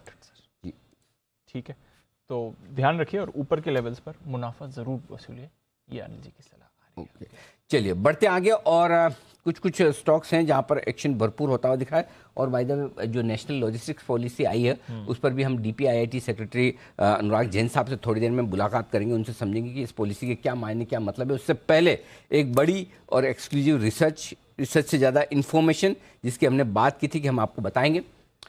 एक ऐसा स्टॉक जो अपनी प्राइस से 6 गुना डिविडेंड दे रहा है, सबका मन करेगा, और ऊपर से पेनी स्टॉक है, लेकिन है कीमत लाखों में। अब आप सोचेंगे स्टॉक पेनी है, कीमत लाखों में, ऐसा कैसे? तो ऐसा ऐसे ही है। आइए एक्सक्लूसिव रिसर्च के साथ हमारे साथ अरमान कार्यक्रम में हो रहे हैं शामिल। अरमान बताइए कौन सा स्टॉक है जिसमें भाव से 6 गुना ज़्यादा डिविडेंड? सर स्टॉक का नाम है एलसीड इन्वेस्टमेंट। इसमें कंपनी ने जो फाइनल डिविडेंड जो घोषित किया है, जिसकी एक्स डेट अभी 22 सितंबर को, 15 रुपए का जो डिविडेंड है, और मौजूदा भाव अगर आप देखेंगे तो सिर्फ 2.3 का है। मतलब मौजूदा भाव से आप देखोगे लगभग 6.5 गुना जो है वो डिविडेंड देने वाली है। और ऐसा नहीं है कि कंपनी पहली बार दे रही है, अगर आप पिछले 5 साल का ट्रैक रिकॉर्ड देखेंगे तो कंपनी लगातार 15 रुपए का डिविडेंड दे रही है। मतलब लगभग कंपनी ने 75 रुपए का जो है डिविडेंड दे दिया है, और अगर आप इनका लाइफ टाइम हाई देखेंगे वो 17 रुपए का है। अब इसमें कंपनी में खासियत यह है कि ये जो कंपनी है, ये कंपनी एशियन पेंट्स में अगर आप देखेंगे तो 2.95% जो है वो हिस्सेदारी होल्ड करती है, जिसकी अगर आप कुल वैल्यू देखेंगे अगर, तो इनकी प्रति शेयर जो इनकी वैल्यू है वो बन के आती है, वो लगभग 4.7 लाख की जो बन के आती है। कि अगर वो एशियन पेंट्स की अगर जो 2.95% की इनके शेयर होल्डर्स के लिए पर जो वैल्यू आती है वो बन के आती है लगभग 4.7 लाख की। उसी के साथ साथ अगर आप देखेंगे तो इनमें टोटल शेयर्स है कंपनी में, जो अगर आप लिक्विडिटी जो है वो काफ़ी कम है, क्योंकि जो टोटल नंबर ऑफ शेयर्स है, जो 2 लाख शेयर्स है, उसमें से 1.5 लाख तो सिर्फ प्रमोटर्स के पास है। और ये जो शेयर है वो बहुत रेयरली ट्रेड होता है। इसमें पिछले 5 साल का आपके पास डेटा भी अभी आ जाएगा जस्ट टेबल के इसमें, कि जब भी एक्स डेट होती है उसके ऑलमोस्ट लगातार अगर आप पिछला रिकॉर्ड भी देखेंगे तो 2-3 महीनों में कहीं एक बार इसमें ट्रेडिंग होती है। तो पिछला रिकॉर्ड भी अगर देखेंगे तो अगर आप पिछले 5 साल में जब भी ऐसा हुआ है तो उसमें एक्स डेट के पहले जो भाव था, वो भाव जो डिविडेंड देने वाले उससे काफी कम था, सिवाय 1 साल के लिए जो पिछला साल था, जहां पर वो 17 रुपए का भाव था और एक्स डेट आई थी। बाकी अगर आप पुराना रिकॉर्ड देखेंगे तो पुराना रिकॉर्ड हमेशा जो है डिविडेंड से काफी नीचे रहता है हमेशा भाव। तो ये जो स्टॉक है जिसमें जो डिविडेंड जो है वो 6.5 गुना है, पिछले 5 साल का डिविडेंड 75 रुपए, अगर आप लाइफ टाइम हाई देखेंगे वो 17 रुपए, और ये एशियन पेंट्स में लगभग 3% होल्डिंग इनकी रहती है, जिसकी वैल्यू आती है 4.7 लाख। तो अभी स्टॉक का प्राइस है 2.3 और डिविडेंड इनका आने वाला है 15 रुपए का। और कब हो रहा है ये एक्स डेट 22 सितंबर को है। और आप कह रहे हैं कि पहले भी हुआ, जब डिविडेंड आया वो स्टॉक प्राइस से ज्यादा कह रहा है। यस बिल्कुल, पिछले साल को छोड़ दे जब 17 रुपए का भाव था, उसके अलावा हमेशा पहले 6 का था, फिर 7 का था। वैसे एक बार हमने पहले भी इस पे रिसर्च की थी, इसकी वैल्यू फेयर वैल्यू कितने 4-4.5 लाख रुपए। Yes sir, 4.5 lakh. अभी वैल्यू 4.7 लाख थी। 4.5 लाख रुपए में कौन 2 रुपए 2.5 रुपए में बेचता है? फिर कोई बेचेगा तो। करेक्ट। बट ये इंटरेस्टिंग है सर। हमने भी एक्चुअली कोशिश कर रहे थे हम निकालने की, डिविडेंड इतना ज्यादा स्टॉक प्राइस है, और फिर जब भी एडजस्टमेंट होता है स्टॉक प्राइस पे कुछ फर्क ही नहीं पड़ता, क्योंकि 2-3 महीने में एक बार कभी ट्रेड होता है। इसका आई थिंक इसका फ्री फ्लोट भी शायद 50,000 शेयर, 2 लाख टोटल शेयर है इशू किए हुए, उसमें से 1.5 लाख प्रमोटर के पास है, 50,000 जिसके पास कुंडली मार के बैठे हैं। कोई नहीं लेने को तैयार। मतलब जैसे वो पुराने जमाने में तो खजाने पे कोबरा कुंडली मार के बैठा था, स्टॉक की हिलेगा नहीं, कोई छू नहीं सकता। वैसे बेचेगा भी कोई क्यों बेचेगा? इसीलिए 2-2.5 रुपए भाव चलता है, 0 वॉल्यूम स्टॉक, और होता नहीं, वॉल्यूम नहीं होता। आखिरी बार कब ट्रेड हुआ था, कोई डेट है इसकी? ये सर आखिरी बार अभी 14 जून 2022 को हुआ था। कौन था वो जो बेच गया? 14 जून 2022। और कितने शेयर ट्रेड हुए? सर ऑलमोस्ट लेस देन 1000 के आसपास ही रहते हैं इसमें, बहुत मतलब बहुत ही कम। यार तो बहुत फिर भी कोई ऐसा आदमी बेच के गया होगा जिसको पता नहीं शेयर मार्केट क्या होता है। किसी अपने बाप दादा के शेयर होंगे, कुछ जरूरत पड़ी हुई दे दी होंगे, हाँ उनको उसको क्या मालूम। अच्छा बिकता है, ब्रोकर ने ब्रोकर भी वैसे ही होगा, जिसको पता नहीं होगा कि ये शेयर क्या है, बेचना है, हाँ है बायर, ये ले। बायर तो एवर रेडी बायर तो मिलेगा ही, हमेशा मिलेगा, हमेशा डाल के खड़े हो जाओ भाई साहब, किस दिन किस्मत खुल जाए आप लोगों की, वैसा है। तो ये है वो इंटरेस्टिंग शेयर जिसमें एक्शन भरपूर है। कुणाल जी, खरीदने का मन होता है आपका ऐसा शेयर खरीदने का? जी अनिल जी बिल्कुल मन होता है अनिल जी, लेकिन ये क्वांटिटी मिलेगी नहीं अनिल जी, इसमें छोटी मोटी क्वांटिटी भी मिलती नहीं है और अनिल जी बिल्कुल संभव नहीं है इसको खरीद पाना। लेकिन अगर अनिल जी कभी भाग्य का छिका टूट जाए, मिल जाए, तो अनिल जी ऐसे मौके तो अनिल जी भाग्य से मिलते हैं बिल्कुल। अब भाग्य से मिलते हैं, भाग्य तो आपका बहुत ही जबरदस्त, इसमें कोई डाउट ही नहीं है, आजमाते रहें। आइए तब तक सुमित जी अपना भाग्य आजमा रहे, सुमित के superhit.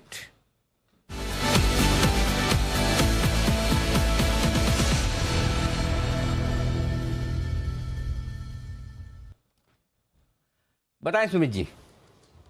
Anil ji, metal stocks के अंदर थोड़ा सा दबाव देखने को मिल रहा है और मेरे को लग रहा है कि 1-2 दिनों में और थोड़ा सेलिंग प्रेशर देखने को मिल सकता है। तो जो स्टॉक मेरे रडार पे है उसका भाव चल रहा है 104 रुपए 25 पैसा फ्यूचर्स के अंदर। स्टॉक का नाम है टाटा स्टील। टाटा स्टील के अंदर सेलिंग प्रेशर देखने को मिल रहा है, पिछले 4-5 दिनों के लो पे तो आ ही चुका है और स्टॉक के अंदर यहां से गिरावट बढ़ती हुई देखने को मिलनी चाहिए और 4 से 5% का फॉल टाटा स्टील में 1 से 2 दिनों के अंदर देखने को मिलना चाहिए। यहाँ पे सीएमबी में टाटा स्टील में बिकवाली करे 107 रुपए 50 पैसे का इसके अंदर ऊपर में स्टॉप लॉस बनेगा, फ्यूचर्स का लेवल है। नीचे के अंदर जो टारगेट देखने को मिल सकता है टाटा स्टील में 100 रुपए का पहला टारगेट बनेगा, 100 रुपए का लेवल टूटने पे 97 रुपए तक के लेवल टाटा स्टील के अंदर 1 से 2 दिनों के अंदर देखने को मिल सकते हैं। ऑप्शन के जरिए भी यहाँ पे ट्रेड बनता है। टाटा स्टील में 104 वाला पुट अभी सीएमबी पे खरीदारी करे जो कि 3 रुपए 65 पैसे के आसपास ट्रेड कर रहा है, 2.5 रुपए का इसके अंदर नीचे में स्टॉप लॉस लगाए, ऊपर में 5 रुपए से लेके 6 रुपए तक के टारगेट टाटा स्टील के 104 के पुट के अंदर देखने को मिल सकते हैं और फ्यूचर्स के अंदर 104 के आसपास सेल करें, 100 का पहला टारगेट, 97 का दूसरा टारगेट, 107 रुपए 50 पैसे का स्टॉप लॉस। तो ये है आपके लिए टाटा स्टील पर बिकवाली करने के राय सुमित जी की तरफ से। आइए करते हैं मुलाकात बसिन साहब से। 2:45 हाँ जुड़ चुके हैं बसिन साहब।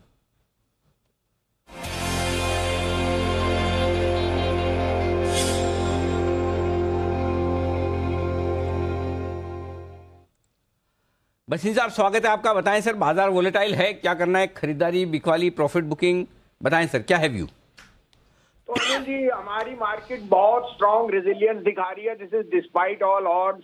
3 चीजें हैं, 21 तारीख को फेड की मीट हो जाएगी, डॉलर में हैव टॉप्ड आउट, लेकिन जो यहाँ लेफ्ट आउट फीलिंग है वो ह्यूमंगस है और अगर 2 दिन की वॉलेटिलिटी आप बर्दाश्त कर सकते हो तो 17,770 के ऊपर जिस दिन ये मार्केट खुली, गैप अप ही खुलेगी 2 या आज दिन में, तो फिर ये 18,500 या 600 से पहले रुकने नहीं वाली। और मिड कैप में जो मौका मिल रहा है आज आप देखिए सर, आपके सामने है, ऑटोज में रंगत देखिए। आपको मैं कई दिन से एस्कॉर्ट 18.5, 19, आज एस्कॉर्ट 11% सर्किट पे हो गया, तो इट्स टेलिंग यू के लेफ्ट आउट फीलिंग कितनी है। उसके अलावा पीएनबी, गोदरेज, सीपी सारे आउट परफॉर्म है। अनिल जी मेरे को तो कोई मंदी की आसानी दिखती नहीं है। ग्लोबल न्यूज को थोड़ा सा अपने आप को, जिसे कहते हैं ना, कान बंद करने पड़ेंगे और अपना भाव देखिए, जो भाव और बिजनेस आपको दिख रहा है वो देखिए। आज पीएनबी हाउसिंग का स्टॉक, और उसी के साथ से मैं भी आज हाउसिंग पे बहुत बुलिश हूं, तो आप कहें तो मैं आपको जो दो पिक देने वाला हूं वो इसी सेक्टर से है। सर आज पीएनबी हाउसिंग में बड़ी तेज दौड़ लगाता हुआ नजर आया है। ओहो क्या बात है, 8% 7%। जी सर बताएं आपकी पिक्स। तो मेरा पिक है अनिल जी कैनफिन होम। कैनफिन होम आज 6% नीचे आ गया है, इससे बढ़िया पिक नहीं। इस क्वार्टर में उसके डिसबर्समेंट्स और up 93%, loan book has reach 30,000 crore और एनपीए आपको पता है नेट एनपीए वो 0.3। इसकी जो बुक है 40 टाइम अर्निंग पे, it's just trading at 2 time price to book. मुझे लगता है Canfin Home will hit new high 722 रुपए, दिवाली पे 750 का भाव। अब 1 महीने आपको रखना है तो इस समय इन शेयरों में रहिए, क्योंकि आपको पता है श्राद्ध का महीना है, ये श्राद्ध 26 को पहला नवराता है। हाउसिंग में जितनी डिमांड है ना अनिल जी, मैं छोटे शहरों में जाता हूं, मैं बता रहा हूं, और मेरे को कैनफिन होम से बेटर बिग बिजनेस दिखता ही नहीं है। Can Bank has been one of the stellar banks, they are cash rich, तो Can Fin Home is my top picks. 595, 5 to 600 में लीजिए, स्टॉप लॉस ऑफ 570। 700 से पहले मत बेचिए, 2 दिन की वॉलेटिलिटी बर्दाश्त कीजिए। दूसरा पिक मारुति 9200 पे लीजिए, stop loss of 8920, target of 9900। अब 99 इसलिए कह रहा हूं कि 10,000 आने में 100 रुपए लग सकते हैं, तो आप प्रॉफिट में। लेकिन मारुति 35 लाख गाड़ी बेचेगा सर, जहां पे वो 1.5 लाख 180 एक महीने का बेचता है, वो कह रहे हैं 3 लाख गाड़ियां बिकेंगी महीने की। आप सोच सकते हैं कि अब इसमें आपको बाहर की तुलना करनी है या अपना लोकल बिजनेस देखना है।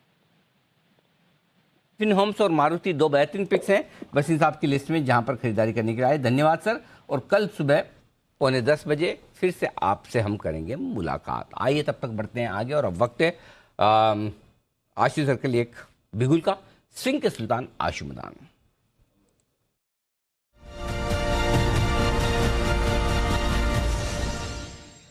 आशु सर दे रहे हैं आपको एक स्प्रेड, बताएं सर। अनिल जी, अंबुजा का भाव चल रहा है 560 रुपए, तो हमें Anil ji deep in the money 540 की कॉल लेनी है जिसका भाव होगा 40 रुपए के आसपास, और 570 की जो out of the money call है वो बेचनी है जिसका भाव होगा 24-25 रुपए। तो अनिल जी ये स्प्रेड बनेगा ना 16-17 रुपए में बनेगा। 540 पे 16-17 रुपए देना मतलब अनिल जी 556-57 का आप अंबुजा लॉन्ग हो गए। तो अनिल जी मैं आपको पता है कि रिप्लेस करता हूं, देखिए इसमें कोई डाउट नहीं है कि आपको ध्यान होगा लास्ट वीक भी अनिल जी जब ये बैन में गया था तो आपने पूछा था, तो मैंने कहा एट मैक्स कंसोलिडेट हो सकता है, अल्टीमेटली ऊपर जाना है। 2 दिन में बैन में निकला और बैन में होते हुए भी 25 रुपए की मूव आई, और उसके बाद भी अनिल जी जितनी बार गया 540 वाला भी 515 हुआ। तो 25-25 रुपए किसी भाव से घटता है या घटेगा, जरूर घट सकता है। तो अनिल जी इस स्प्रेड में कॉस्ट आएगी 16-17 रुपए, मतलब आपका फ्यूचर लॉग हो गया 556-57 का। 600 क्रॉस करता है अनिल जी इस एक्सपायरी में, तो आपको ऊपर में पूरे पैसे मिल जाएंगे, स्प्रेड आपका डबल हो जाएगा। वर्स्ट केस में 17 जाएंगे नहीं। अनिल जी ये चौथा या 5वां स्प्रेड है जो हमने इसी महीने अंबुजा में बनवाया है। 400 से शुरू किया था, 400, 440, फिर 440, 480, फिर 500, 540। तो अनिल जी हर भाव पे पैसे आते हैं, लेकिन क्या बीच बीच में 25 रुपए घट सकता है या घटता है? बिल्कुल घट सकता है। अनिल जी देखिए फ्यूचर में सौदा ना सबसे इंपॉर्टेंट बात होती है संभालना। आज अनिल जी 25 रुपए फ्यूचर घट जाए तो जो सौदा फ्यूचर में कटता है वो अनिल जी लॉस से नहीं कटता, वो अनलिमिटेड लॉस की डर से कटता है। 20 रुपए घटने से कोई प्रॉब्लम नहीं आ जाएगी, इतना शेयर बढ़ते घटते हैं, लेकिन जब 20 रुपए घटता है कोई चीज और अगला 50 रुपए दिमाग में लगता है तो अनिल जी वो डर से सौदा करता है कि अनलिमिटेड लॉस हो जाएगा। तो वो डर नहीं रहे तो अनिल जी आप बिल्कुल बिंदास खड़े रहते हैं कि नीचे के बाद ऊपर भी जाएगा। आप रॉन्ग होके रॉन्ग होने चाहिए अनिल जी, आप अल्टीमेटली राइट होके रॉन्ग होते हैं तो वो गलत चीज हो जाती है, तो वही साइकोलॉजिकल डर है। तो ये इस तरह से अनिल जी 1:1 स्प्रेड बहुत हेल्प करते हैं। 16-17 रुपए की कॉस्ट में अंबुजा में बिल्कुल बने रहें, चलते रहें और बढ़िया रहेगा। और अनिल जी मैं सुमित को भी अभी क्रेडिट देना चाहता हूं आइडेंटिफाई करने के लिए, क्योंकि मैंने अभी ओपनिंग शो पे ही बोला कि इस एक्सपायरी में जो मेरा अलर्ट है वो टाटा ग्रुप पे ही है, basically Tata Steel, Tata Power, Tata motor, और अभी सुमित ने सेल कॉल भी दी तो मैं बिल्कुल सुमित के साथ हूं। ओके, तो ये है आपके लिए अंबुजा सीमेंट। आइए एक बिगुल सचिन जी के लिए BTS का।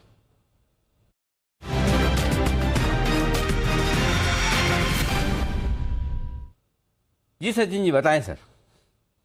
यहाँ पर खरीदारी करनी है HUL के फ्यूचर्स में। लगातार एक महीने से यहाँ पर एक ग्रेजुअल डिक्लाइन होते हुए नजर आई थी, बट जिस तरीके से यहाँ पर पिछले 4-5 दिनों से डेटा मिल रहा है, यहाँ पर कहीं पर भी शॉर्ट्स बनने का प्रोबेबिलिटी ज्यादा नहीं लग रहा है। इनफैक्ट शॉर्ट स्क्वीज होने की प्रोबेबिलिटी ज्यादा लग रही है। सो 2600 वापस जैसे ही ब्रेक हो जाता है तो मुझे लगता है 2700 तक ये अच्छा एक स्विंग बनना चाहिए। एक काफी ग्रेजुअल डिक्लाइनिंग वेव जहाँ पर एक फॉलिंग वेज फॉर्मेशन मैच्योर हो चुका है। खरीदारी करनी है HUL के फ्यूचर्स में जो लगभग अराउंड 2589 के आसपास फिलहाल ट्रेंड हो रहा है। स्टॉप लॉस आपको लगाना है अराउंड 2565 पे।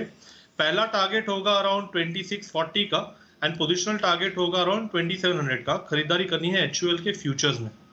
HUL के फ्यूचर्स में करें आप खरीदारी, ये है सचिन जी की तरफ से राय आती है। 2590 के आसपास चल रहा है, 2565 का स्टॉप लॉस, 2640 और 2700 ये 2 टारगेट के लिए। आइए अब आगे बढ़ते हैं एक विशेष इंटरव्यू की तरफ, और ये विशेष इंटरव्यू होने जा रहा है नेशनल लॉजिस्टिक्स पॉलिसी पर, जिसकी पूरी खास बातें और ये पॉलिसी पूरी प्रधानमंत्री जी ने शनिवार को देश के सामने रखी है। आइए हम मुलाकात करने जा रहे हैं अनुराग जैन साहब से, जो कि सेक्रेटरी हैं department of promotion of industry and internal trade, जिसे हम शॉर्ट फॉर्म में DPIIT कहते हैं।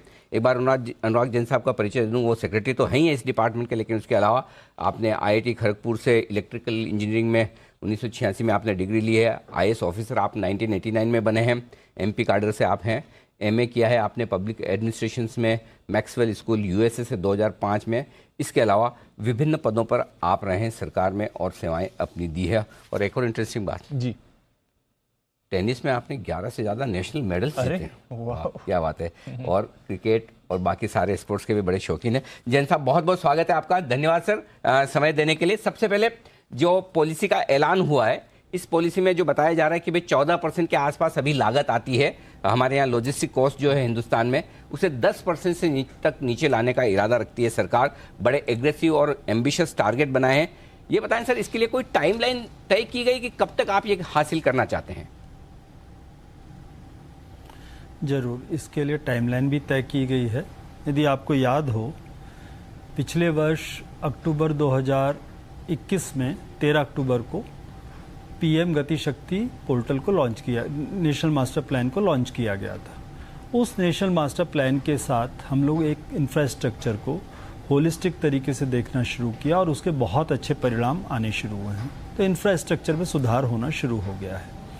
उसी काम को आगे बढ़ाते हुए एक नेशनल लॉजिस्टिक पॉलिसी को अनाउंस किया गया, जिसमें कि एक इंटीग्रेटेड पोर्टल की भी बात की गई है, सर्विस सुधार की बात भी की गई है, बेंचमार्क की, वेयर हाउसिंग सुधार की बात भी की गई है। तो ऐसे उसमें कुल मिला के 8 एक्शन पॉइंट्स हैं। मुख्य रूप से यदि नेशनल लॉजिस्टिक पॉलिसी के विज़न की मैं बात करूं, तो एक टेक्नोलॉजी अनेबल्ड, टेक्नोलॉजी पे आधारित, cost effective, sustainable, trusted, efficient, इस प्रकार का लॉजिस्टिक इकोसिस्टम स्थापित हो, जिससे कि हमारी जो ग्रोथ है इंक्लूसिव हो और एफिशिएंट हो। ओके। इस विजन को साथ लेके आगे बढ़े हैं। अभी ये एस्टीमेट माना जाता है कि करीब 13-14% हमारी लॉजिस्टिक कॉस्ट है, जबकि ग्लोबल बेंचमार्क 8-9% के आसपास है। तो इस पॉलिसी के तहत हम लोगों ने अपना लक्ष्य ये रखा है कि 2030 तक हमारी लॉजिस्टिक कॉस्ट जो है ग्लोबल बेंचमार्क के समकक्ष हो और हम दुनिया के 25 प्रमुख देशों में आ जाएं। अभी हमारा स्थान 40 से नीचे है। मुख्य बात यह होती है कि लॉजिस्टिक कॉस्ट जो देश बहुत छोटे होते हैं वहाँ कम होती है। बड़े आकार के देश में लॉजिस्टिक कॉस्ट अपने आप ही, क्योंकि इनलैंड से बाहर तक आने की कॉस्ट एक्स्ट्रा ऐड होती है, उन सब चीज़ को ध्यान में रख के लक्ष्य तय किया गया है। परफेक्ट। तो टॉप 40 से टॉप 25 में पहुंचने की तैयारी और 2030 तक 14% से 10% की रेंज में। सर एक ब्रॉड अंदाजा दें, 4% अगर हमारी लॉजिस्टिक कॉस्ट घट जाती है तो देश को कितनी बचत होगी? कितना पैसा जो हमारा लॉजिस्टिक कॉस्ट में जा रहा है 2030 तक हम ऐसा बचा पाएंगे? यदि इसको देखा जाए तो ये प्रतिशत में जब बात होती है तो GDP के आधार पर बात होती है। तो GDP के उतने प्रतिशत को आप लगा लीजिए जो आज की तारीख में लॉजिस्टिक इनएफिशिएंसी की वजह से, पर इसका डायरेक्ट हिसाब लगाने से ज़्यादा बेहतर होगा कि इसका जो इम्पैक्ट गिरेगा, हमारे जो इंडस्ट्री है वो ग्लोबली कॉम्पिटिटिव होगी। यदि आप मानिए इफेक्टिवली यदि 5% का एक डिफरेंस आ जाए कॉस्टिंग में, आपने जैसे 4% का लक्ष्य हमारा ग्लोबल बेंचमार्क को पहुंचने का, तो हम उसको 13 से 8% लाने की ही बात करेंगे। लगभग 5% कटौती करने की बात लक्ष्य लेके चल रहे हैं। यदि 5% 4% कमी आती है तो किस प्रकार से हमारा जो प्रोडक्ट है वो ग्लोबली कॉम्पिटिटिव बनेगा, तो हमारे एक्सपोर्ट्स बढ़ेंगे। तो ये सारी चीज़ें अपने आप होनी शुरू हो जाएगी। कंज्यूमर को लाभ होएगा कि उसको सस्ती कीमत में माल मिलेगा। यदि आपने देखा होगा अभी 2020 के बाद जब ग्लोबल पैंडेमिक हुआ तो एक बहुत बड़ी बात चली रेजिलिएंट रिलायबल सप्लाई चेन्स की, क्योंकि ग्लोबल सप्लाई चेन्स में एक टूटन हो गई थी। ज़्यादातर चीज़ें किसी पर्टिकुलर देश पे आधारित होती थी, किसी पर्टिकुलर कंपनियों पे आधारित होती थी, तो उन चीज़ों के सप्लाई में दिक्कत आई। तो लॉजिस्टिक पॉलिसी के साथ साथ जो बाकी पूरे एफर्ट सरकार कर रही है कि हम इसको, जहाँ तक लॉजिस्टिक चेन की बात है, हम बात कर रहे हैं रिलायबल और रेजिलिएंट बनाने की। दूसरी ओर इसको साथ में जब हम मेक इन इंडिया की बात करते हैं, अपने सोर्सेज डाइवर्सिफाई करने की बात करते हैं, तो पूरे इकोसिस्टम को डेवलप करने की बात कर रहे हैं। तो लॉजिस्टिक पॉलिसी एक बहुत कॉम्प्रिहेंसिव थॉट प्रोसेस का, जैसे शुरू मैंने करते समय कहा PM गति शक्ति, तो एक पूरी कॉम्प्रिहेंसिव थॉट प्रोसेस का एक हिस्सा है। पीएम गति शक्ति और लॉजिस्टिक पॉलिसी मिलके हमारी लॉजिस्टिक एफिशिएंसी बढ़ाएंगे। जैन साहब, वैसे ट्रांसपोर्टेशन का जब बात आती तो रोड ट्रांसपोर्टेशन को फोकस में किया जाता है, लेकिन रेलवे और शिपिंग, इन दो ट्रांसपोर्टेशन को लेकर इस नई लॉजिस्टिक पॉलिसी में सरकार के क्या प्लान्स हैं?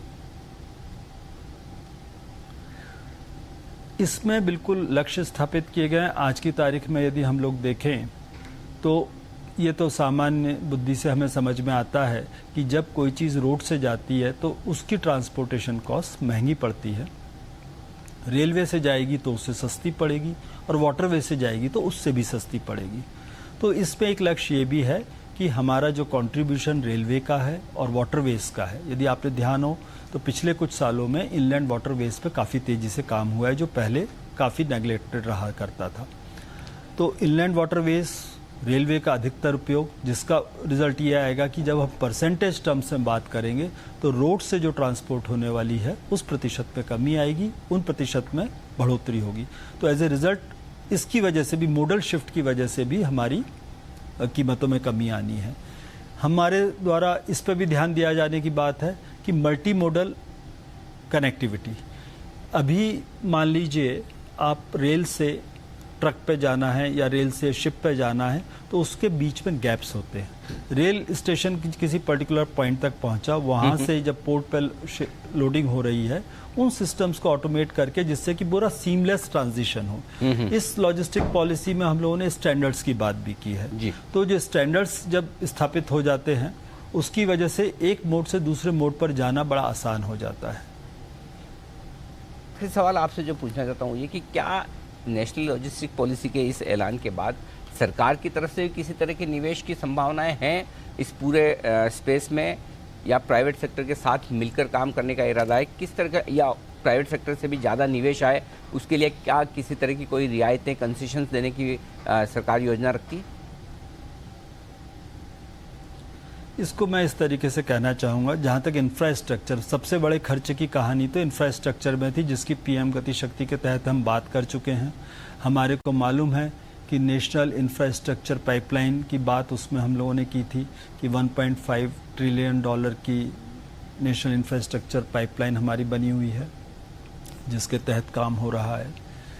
उसमें पीपीपी प्रोजेक्ट्स भी हैं, भारत सरकार के प्रोजेक्ट्स भी हैं। आपने देखा होगा नेशनल हाईवेज, रेलवेज, उन सब में किस तेज़ी से काम हो रहा है।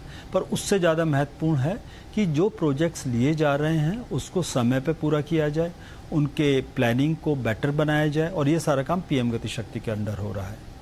उसके अलावा जहाँ इस लॉजिस्टिक पॉलिसी में हम लोग साथ में उसको लाए हैं, ये भी लगभग उसी प्रकार से एक होल ऑफ गवर्नमेंट अप्रोच है। यदि इसमें मैं कहूँ तो ये लॉजिस्टिक पॉलिसी जिस समय लाई गई है उसके साथ साथ इसके काफ़ी एक्शन पॉइंट्स पर काम पूरा हो चुका है सरकार की तरफ से। जैसे उदाहरण के लिए हम लोगों ने इसमें रखा है कि ULIP platform, unified logistic interface platform. यदि कोई व्यक्ति लॉजिस्टिक से संबंधित है तो 30 अलग अलग सिस्टम्स पर उसको काम करना पड़ता था। रेलवे के सिस्टम्स अलग हैं, रोड के भी अलग हैं, शिपिंग के अलग हैं, एविएशन के अलग हैं, मिनिस्ट्री ऑफ फाइनेंस का मतलब रेवेन्यू कस्टम्स का आइस गेट अलग है, डीजीएफटी का एक्सपोर्ट इंपोर्ट का अलग है, माइटी का जो डीजी लॉकर है वो अलग है। इस प्रकार से इतने सारे सिस्टम्स हैं, यदि आपको कोई काम करना हो तो बार बार अलग अलग वेबसाइट पर जाना पड़ता है, अलग अलग नंबर को रख के ट्रैक करना पड़ता है और अपना काम करना पड़ता है। यूलिप प्लेटफॉर्म के नाम के माध्यम से 7 डिपार्टमेंट के 30 अलग अलग चीज़ों को जोड़कर एक साथ ले आया गया है। इसका जो लाभ होगा कि आपके पास केवल एक नंबर ट्रैकिंग से आप अपने कंटेनर का मूवमेंट पूरा अक्रॉस द मोड्स देख सकेंगे। मान लीजिए कि आपने अपना कोई माल एक शहर से एक्सपोर्ट किया, या आपने अपना माल मंगाया मान लीजिए लंदन से, और वो माल चला मुंद्रा पोर्ट पे उतरा, वहाँ से आगे चला और दिल्ली के रेलवे स्टेशन पर उतरा, वहाँ से आगे चला और ट्रक के माध्यम से चल रहा है। आपको हर बार अलग अलग सिस्टम पे जाने की ज़रूरत नहीं। यूलिप जो है आपको एक इंटीग्रेटेड व्यू देगा, कब कहाँ से चला, इस समय वो कहाँ पे है, रेलवे पे है तो रेलवे में कहाँ पे है, ट्रक में है तो ट्रक में कहाँ पे है। तो ये एक बेसिक प्लेटफॉर्म इस लॉजिस्टिक पॉलिसी के तहत सरकार ने बना दिया है।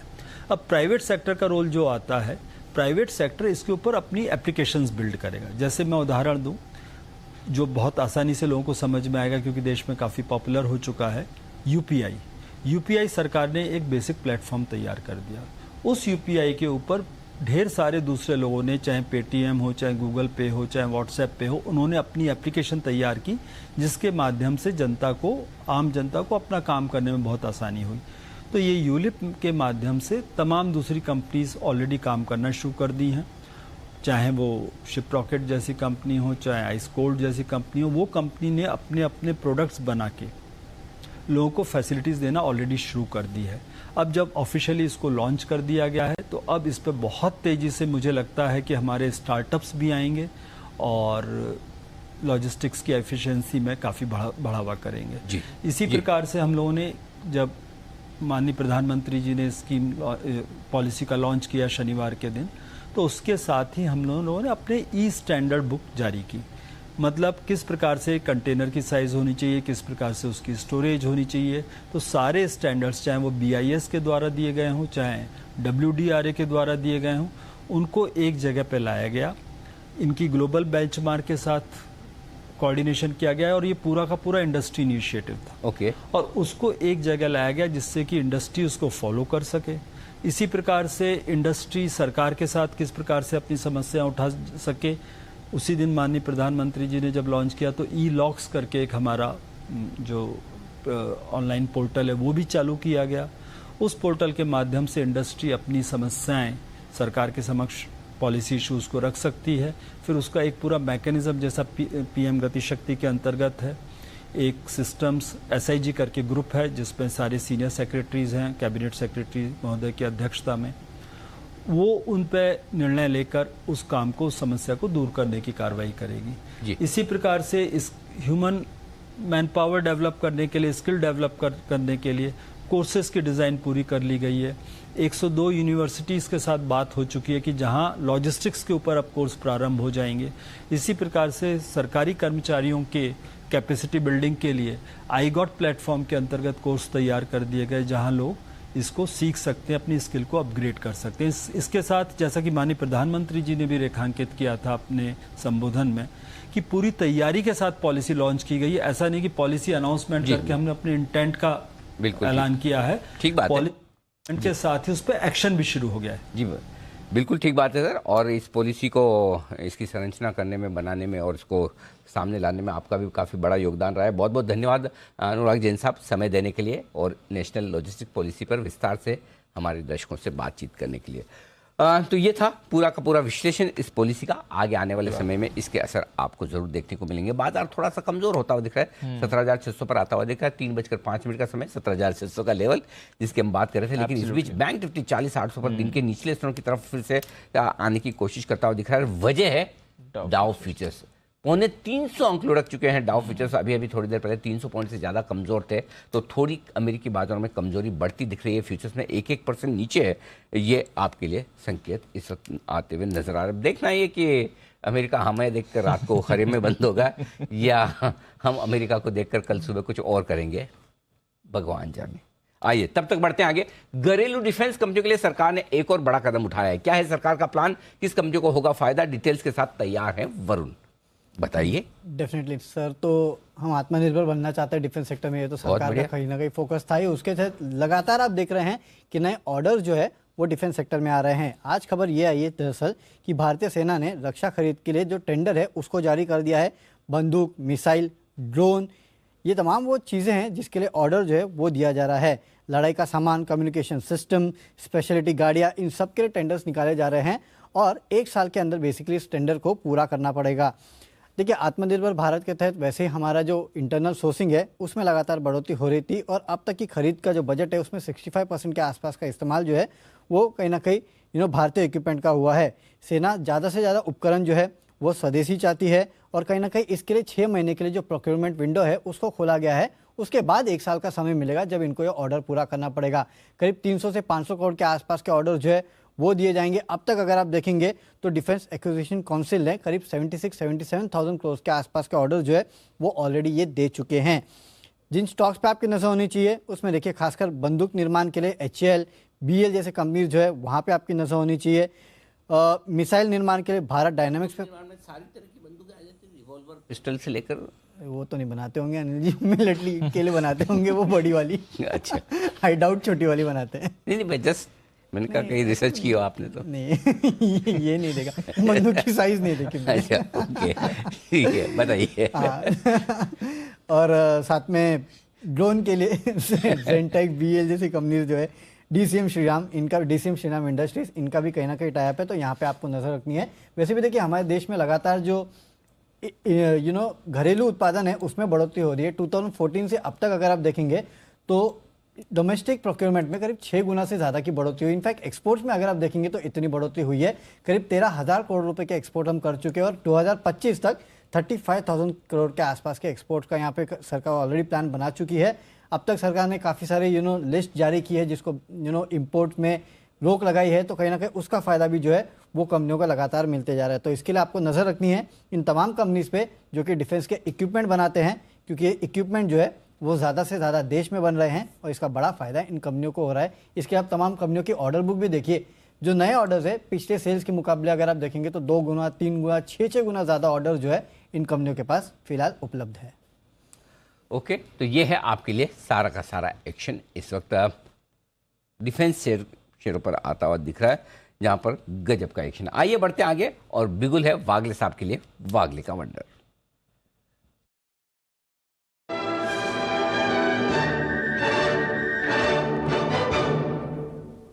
जी वागले साहब बताएं सर। मेटल स्पेस में मुझे वीकनेस दिखाई देता है। नाल्को ने अभी 75 के लेवल पे है, अभी तोड़ने की तैयारी है। मुझे लगता है जैसे ये 75 टूटेगा इसमें वीकनेस और आएगा। STBT के तौर पे यहाँ पर बेचे 74, 90, 80 के करंट भाव से बेचे। 1 रुपए का स्टॉप लॉस होगा। 76 के ऊपर जाता है काट ले। मुझे लगता है 76 ब्रेक नहीं करेगा on the upside. On the downside 70 तक के डाउनसाइड आपको शायद 1 से 2 दिनों में भी कल के दिन में मिल सकती है, तो ये STBT होगा।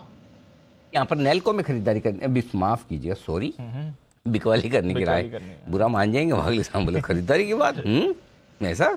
अच्छा तो बेचना है नेल्को इस वक्त 76 का स्टॉप लॉस, 70 का टारगेट। किरण जी आप भी तो कुछ बेचिए, कुछ मन नहीं कर रहा आपका बेचने का? Anil ji very good afternoon. Deep आपको भी very good afternoon. Nifty Anil ji 15-20 point में ट्रेड कर रहा है, कोई अपॉर्चुनिटी नहीं मिल रही है। मैं कब से ढूंढ रहा हूँ कि एक अपॉर्चुनिटी मिले, पर ऐसे कोई रिस्क टू रिवॉर्ड रेशो में बैठने वाला अपॉर्चुनिटी नहीं है, तो मैं शांत बैठने का ठान लिया हूँ। अगर कुछ आता है तो मैं बिल्कुल हाथ रेस कर लूंगा।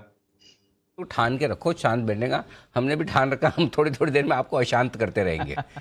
बीच में मौका मिलेगा हम कुछ ना कुछ ऐसा पूछेंगे जिससे कि आपका मन थोड़ा उद्वेलित हो जाए, अशांत हो जाए। आशु सर कोई सवाल पूछो किरण जी से जिससे कि वो अशांत हो जाए।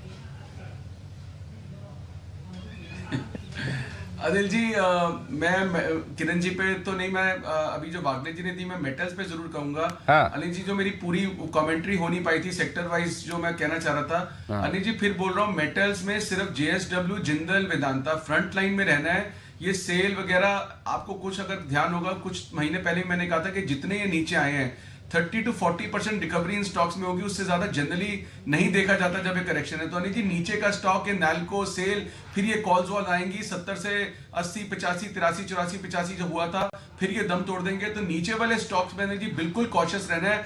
अगर किसी को लेना है मेटल्स बढ़ेंगे, तेज बढ़ेंगे, तो लीडर्स के साथ रहना है, JSW, जिंदल, वेदांता। इन नीचे वालों में अनिल जी अगर आप उसी स्टॉक से उसी में कोशिश करेंगे रिकवरी करने की तरह नहीं होगी। तो I am very very of the small मतलब जो लोअर लेवल के ये मेटल स्टॉक्स हैं। जी कुणाल जी आपको ये बताना चाहता हूँ मैं कि देश के सबसे बड़े बिजनेस चैनल पर एंकर बनने की ख्वाहिश रखने वाले एक कैंडिडेट का हाल ही में स्क्रीन टेस्ट हुआ जिसमें वो पूरी तरह से असफल रहे। इसी तरह से पूछा जाता है कि अच्छा सवाल पूछिए, हमने मौका दिया था किरण जी से सवाल पूछने का, वो सवाल पूछने के बजाय विश्लेषण करने लगे। अब फ्यूचर में कभी एक आध मौका और दिया जाएगा, पहले वाले मौके में असफल माना जाए। अनिल जी जी आशीष सर बताएं। अनिल जी जी अनिल जी देखिए आप ना मतलब मेरे को ट्रैप कर लेते हैं, मेरे पास सवाल अनिल जी बहुत होते हैं लेकिन वो थोड़े से अनकंफर्टेबल होते हैं जी। और अनिल जी आप मुझे फंसा लेते हैं। अगर तो मेरे आपने पूछा है तो मैं किरण जी से पूछना गजब चाहूंगा कर रहे हैं। अरे हेलो, फ्राइडे को कॉल दिखी कि अरे आशु जी, अरे आशु जी कमाल कर रहे हैं, बढ़ गया है वोल्टास में क्या। अरे आशु जी कमाल कर रहे हैं। मैंने आपको साफ बोला किरण जी को अनकंफर्टेबल कीजिए, मैंने बोला भी सवाल ऐसा पूछिए कि किरण जी अनकंफर्टेबल हो, आपने मौका छोड़ दिया। अब अगले मौके का इंतजार करें। जी आशु सर, सॉरी जी कुणाल जी बोलिए। अनिल जी देखिए, आशु जी मौका गवा बैठे हैं अनिल जी। हाँ। तो अनिल जी अब देखिए, ना तो जीवन में और ना ही शेयर बाजार में दूसरा मौका मिलता है। तो अनिल जी आपका काम बन गया है बिल्कुल। बहुत ही बढ़िया, कुणाल जी सबसे बेस्ट एक्सपर्ट मुझे लग रहा है आज इस वक्त अभी जी। किरण जी क्या कहेंगे आप? नहीं अनिल जी, मुझे डिस्टर्ब बिल्कुल नहीं कर पाएंगे आशु जी। वोल्टास पे बात करेंगे तो मेरा अभी भी स्टॉप लॉस इंटैक्ट है, स्टॉप लॉस ट्रिगर नहीं किया है। मैंने कॉल 920 के आसपास दिया था, स्टॉप लॉस 930 का था और टारगेट्स मेरे काफी डीप डाउन है, वो आते नजर आ जाएंगे। अभी भी स्ट्रक्चर वीक ही है। बहुत ही बढ़िया, परफेक्ट है, लेकिन बाजार थोड़ा स्टेबल होने की कोशिश करें। आखिरी 15 मिनट में हम जब घुसे हैं तो थोड़ा सा 17,600 के फिर से ऊपर आता हुआ दिखा। उतना कमजोरी, बैंक निफ्टी भी निचले स्थान से अच्छी रिकवरी लगभग 200 पॉइंट की दिखाकर 41,000 के करीब आ रहा है। तो ऐसा उतना खराब हम दिख नहीं रहे हैं जितना। एक सपोर्टिव फैक्टर है इसमें सर, कच्चा तेल 90 के नीचे है ब्रेंट, और हमारे बाजार में भी देखिए 2.5% की गिरावट आपको कच्चे तेल 90 के आसपास, 1.5% नीचे, 90 के आसपास आएगा। और हमारे बाजार में 2.5% नीचे है। तो यहाँ ज्यादा गिरा है। डाउ फ्यूचर्स गिरावट से परेशानी है, बट की तेल की गिरावट से राहत आ रही है सर। ठीक बात है। तो ये है आपके लिए संकेत है सर। त्योहारों पर अगर आप घूमने फिरने का मन बना रहे हैं या अपने नेटिव प्लेस जाना चाहते हैं, जो कि आमतौर पर लोग करते हैं, काफ़ी लोग हैं जो एक से दूसरे शहर में काम करते हैं और आमतौर पर दशहरे दिवाली पर तो सब अपने परिवार के साथ ये त्यौहार मनाना चाहते हैं। बिल्कुल मनाइए, सोचिए, ज़रूर करिए, टिकट पहले से बुक कर लीजिए। और नहीं किया है तो आपके लिए वरुण कोई अच्छी खबर तो लाए नहीं है। बिल्कुल वरुण कोई अच्छी खबर नहीं है आपके पास? नहीं जी, मैं भी टिकट बुक करने गया था। हाँ, तब आपको पता चला, छोड़ दिया। ओके, तो मतलब आप जा तो नहीं रहे ना? नहीं जा रहा, कहाँ से जाएंगे? अनअफोर्डेबल टिकट है अनिल जी। इतने ज्यादा? अरे मैं काफ़ी सारी टिकट चेक कर रहा था, उसमें एक मैंने इलाहाबाद की टिकट चेक की थी मुंबई से, तो हाँ इलाहाबाद की थी, तो 17,000 रुपये की एक टिकट थी। एक तरफ जाने की? सिर्फ जाने की, एक आदमी की। 17,000 रुपये? 17,000 रुपये की। इससे आधे में तो आशु जी बैंकॉक जाके आ गए। 17,000 में तो आदमी रिटर्न टिकट कर ले वहाँ से। लेकिन जाने की सिर्फ 17,000 की टिकट, और सिर्फ ये एक लोकेशन नहीं, ऐसे मल्टीपल लोकेशन। आपको 10,000 के नीचे तो कहीं मिल गए तो नसीबे चले जाओ।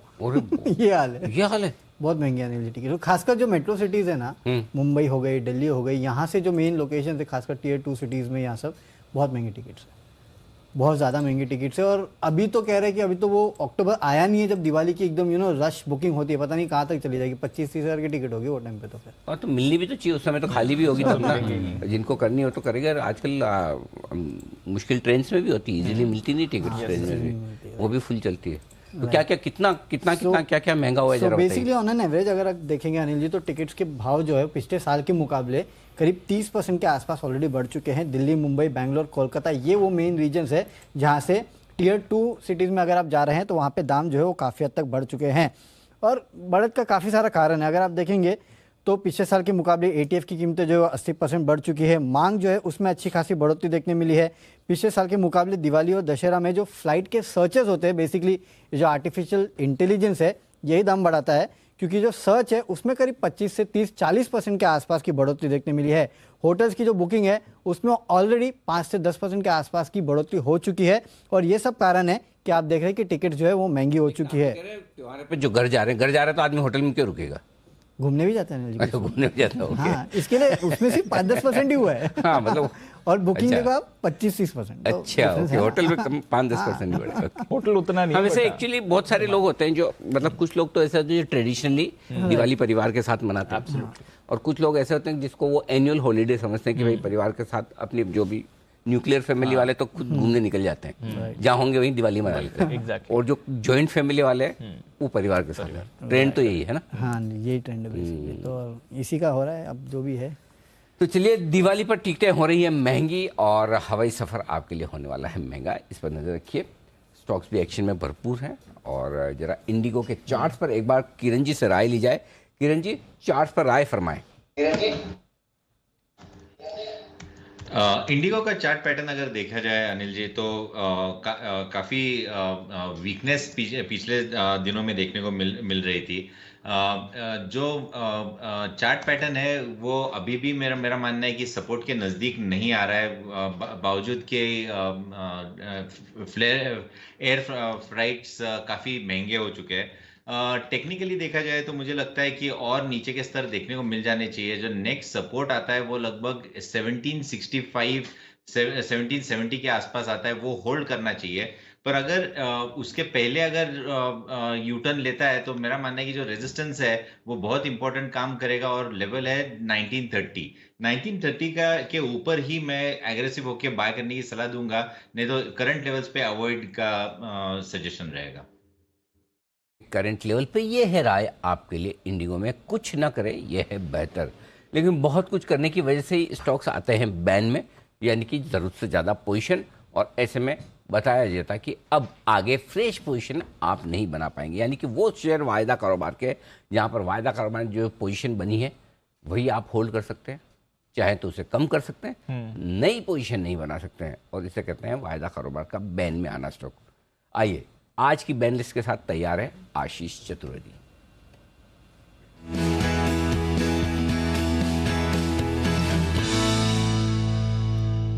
जी आशीष जी, 4 स्टॉक बैन में?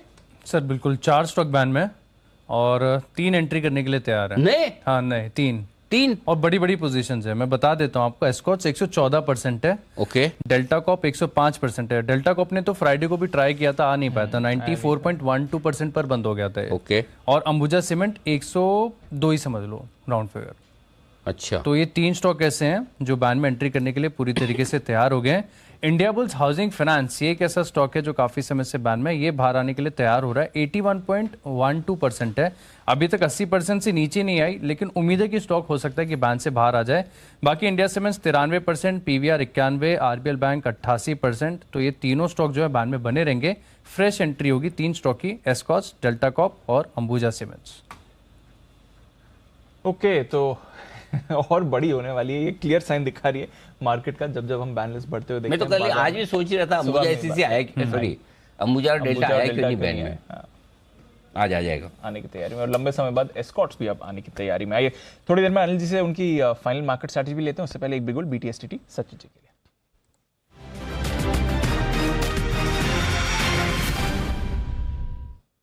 बताएं सर। जो यहाँ पर खरीदारी करनी है बजाज फाइनेंस के फ्यूचर्स में, जिस तरीके से इसने वापस 7500 को रीगेन किया है, उसके ऊपर ये सस्टेन हो रहा है, तो अगर 30 मिनट्स पे देखें तो क्लियर कट एक फ्लैग फॉर्मेशन है, एंड मुझे लग रहा है इस पर्टिकुलर फॉर्मेशन से एक ब्रेकआउट होने की प्रोबेबिलिटी ज्यादा लग रही है। तो 7660 के टारगेट के लिए आपको ये पोजीशन रोल करनी है, कैरी फॉरवर्ड करनी है। स्टॉप लॉस आपको यहाँ से लगाना है 7475 पे, एंड खरीदारी करनी है बजाज फाइनेंस के फ्यूचर्स में। बजाज फाइनेंस फ्यूचर्स में करके चले खरीदारी, ये है सचिन जी की राय। आइए बिल्कुल सुमित जी के लिए, सुमित के सुपर हिट।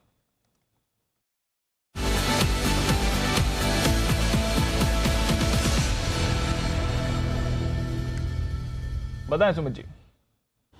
दिपांशु, एक सेल कॉल रडार पे आया है। पिछले 7 से 9 दिनों के अंदर स्टॉक में एक साइडवेज मूव देखने को मिला है और आज पिछले 7-8 दिनों के लोज पे स्टॉक ट्रेड कर रहा है। फ्यूचर्स के अंदर इसका अभी भाव चल रहा है 945, 946। स्टॉक का नाम है PEL, Piramal enterprise limited. PEL के अंदर सेलिंग प्रेशर है, PEL के अंदर दबाव देखने को मिल रहा है और रिसेंट का लो ये स्टॉक ब्रेक कर रहा है। मेरे को ऐसा लग रहा है कि ये स्टॉक के अंदर 1 से 2 दिनों के अंदर 30-40 रुपए का फॉल देखने को मिलेगा। तो यहाँ पे बिकवाली करें 970, 975 ये स्टॉक का ऊपर में रेजिस्टेंस है, तो 975 का स्टॉप लॉस लगा के PEL के अंदर सेल करें। नीचे में जो टारगेट देखने को मिल सकते हैं PEL में 910 रुपए का पहला टारगेट बनेगा। 910 का लेवल टूटता है और उसके नीचे सस्टेन करता है तो 890 रुपए तक का मूव इसी हफ्ते में PEL में देखने को मिल सकता है। पिरामल एंटरप्राइज में बिकवाली करके चलने का सलाह रहेगा 975 के स्टॉप लॉस से 910, 890 के टारगेट्स के लिए। ओके, तो पिरामल एंटरप्राइजेस पर करें बिकवाली। ये इंटरेस्टिंग है, एक NBFC पर बाय कॉल, बजाज फाइनेंस दूसरे पर sell call, Piramal enterprises. Action दोनों में आपको दिख रहा है। आइए जय भी है हमारे साथ तैयार कैश का ऑप्शन देने के लिए।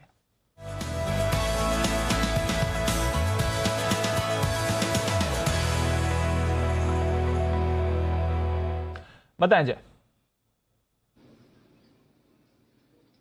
Good afternoon to you Deep and good afternoon to Anil ji. Deep, Nifty तो अच्छा खासा एक 100 पॉइंट की रेंज में है, 17,675 575 एंड 100 पॉइंट की रेंज में से आपको ब्रेकआउट डेफिनेटली कल आते हुए देखने मिलेगा। जो हिसाब से आज मार्केट ने लगभग 11 बजे से ये एक रेंज में एक मूव दिया है, पर देन एक स्टॉक स्पेसिफिकली मूव आपको अच्छा देखने मिल सकता है, वो है मारुति के ऊपर। इसीलिए इसका 9300 के स्ट्राइक का कॉल ऑप्शन आप खरीदे, 219 रुपए पर मिलेगा दीपांशु। यहाँ पे ये 182 रुपीज का एक स्टॉप लॉस लगाइए। मारुति 9200 के हिसाब ऊपर जो हिसाब से सस्टेन कर रहा है दीप, दैट क्लियरली शोज कि यहाँ पे अच्छी खासी स्ट्रेंथ है डिस्पाइट मार्केट वोलेटिलिटी। ये स्टॉक में ओवरऑल मोमेंटम पॉजिटिव भी देखने मिल रहा है और 9200 लेवल्स के ऊपर सस्टेन भी कर रहा है। 9500 की ओर जा रहा है ये, एंड मेरे टारगेट्स ऊपर में इसके निकल कर आ रहे हैं, दैट इज 297 पहला टारगेट रहेगा and second target will be 334। सो 297 334 ये दो टारगेट्स के लिए आप खरीदे मारुति का। 9300 के स्ट्राइक का कॉल ऑप्शन स्पॉट में 9500 तक की जगह भी इसमें बन गई है। सो स्टॉक्स स्पॉट या तो फ्यूचर में भी कोई खरीदता है तो यहाँ से 1:2 का रिस्क रिवॉर्ड है। के तो मारुति लगातार कन्विक्शन कॉल है। इनफैक्ट इसी शो में 4 बार कॉल आ चुके हैं। स्टार्टिंग में चार्ट कॉर्नर था, फिर सचिन जी ने बात करी, फिर भसीन साहब को पसंद आया और अब जय को भी पसंद आ रहा है। एंड ऑफ कोर्स लगातार हमारे एक्सपर्ट्स के रेडार पर तो रहा ही है। तो मारुति मोमेंटम में आपको आते हुए दिख रहा है। आइए फिर आखिरी कुछ मिनट बाकी हैं ट्रेड के, लेते हैं अनिल जी की फाइनल मार्केट स्ट्रैटेजी आज की।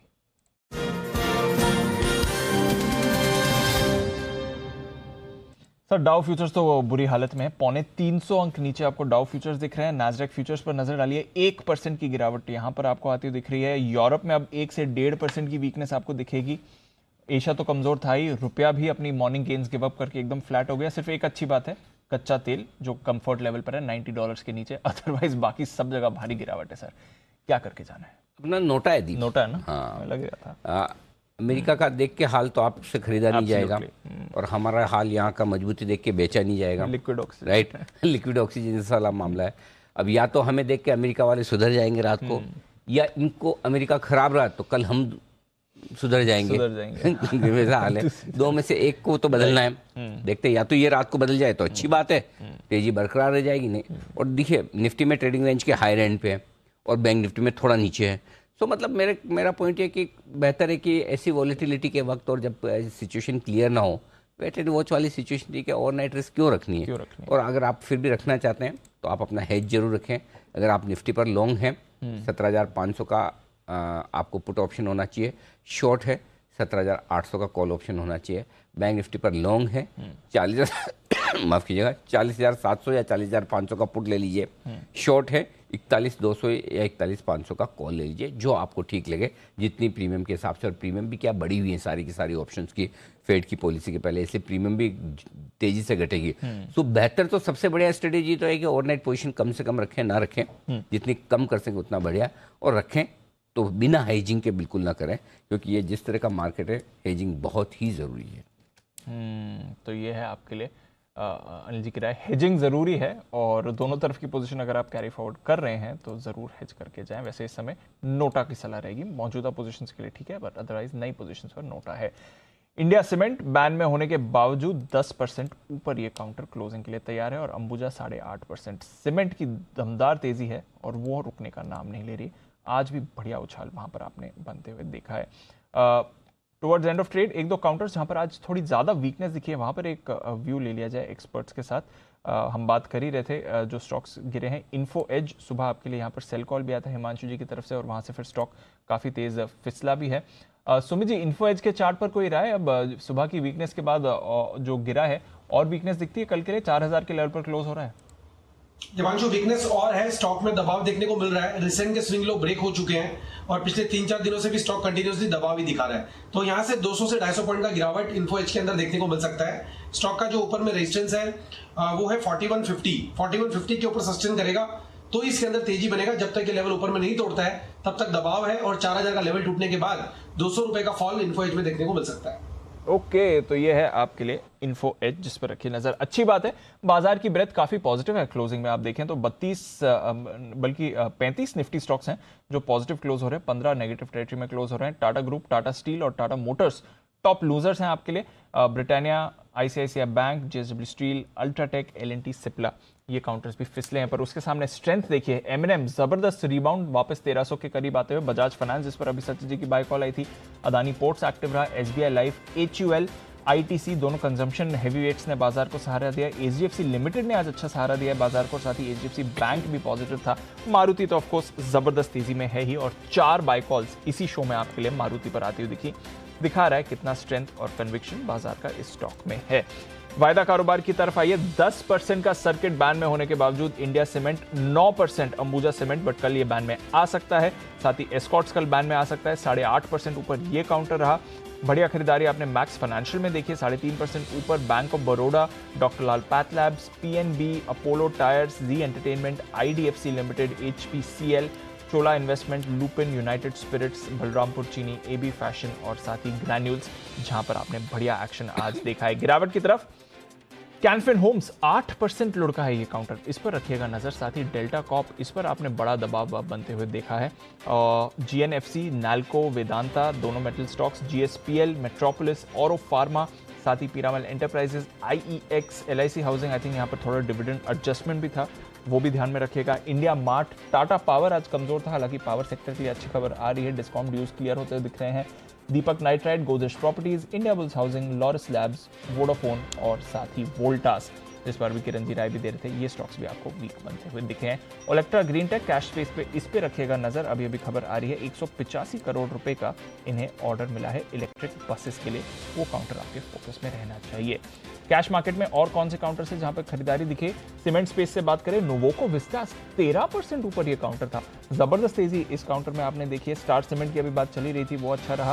प्रिज्म जॉनसन में आपने अच्छी खरीदारी देखी, तो अक्रॉस सीमेंट कैश के भी काफी एक्टिव रहे। फोर्टिस हेल्थकेयर 7% ऊपर, मजगांव डॉक रुकने का नाम नहीं ले रहा है, वन वे रैली रही है 7% ऊपर। और आज वेल्सपन कॉप ऑर्डर विन के दम पर यहां पर तेजी। PNB Housing, CEAT, Kalpataru Power, Cochin Shipyard, Mishra Dhatu, TCI Express, RITES, Indian Bank और आईसीआईसीआई सिक्योरिटीज कुछ और काउंटर्स हैं जहां पर आपने बढ़िया एक्शन देखा है।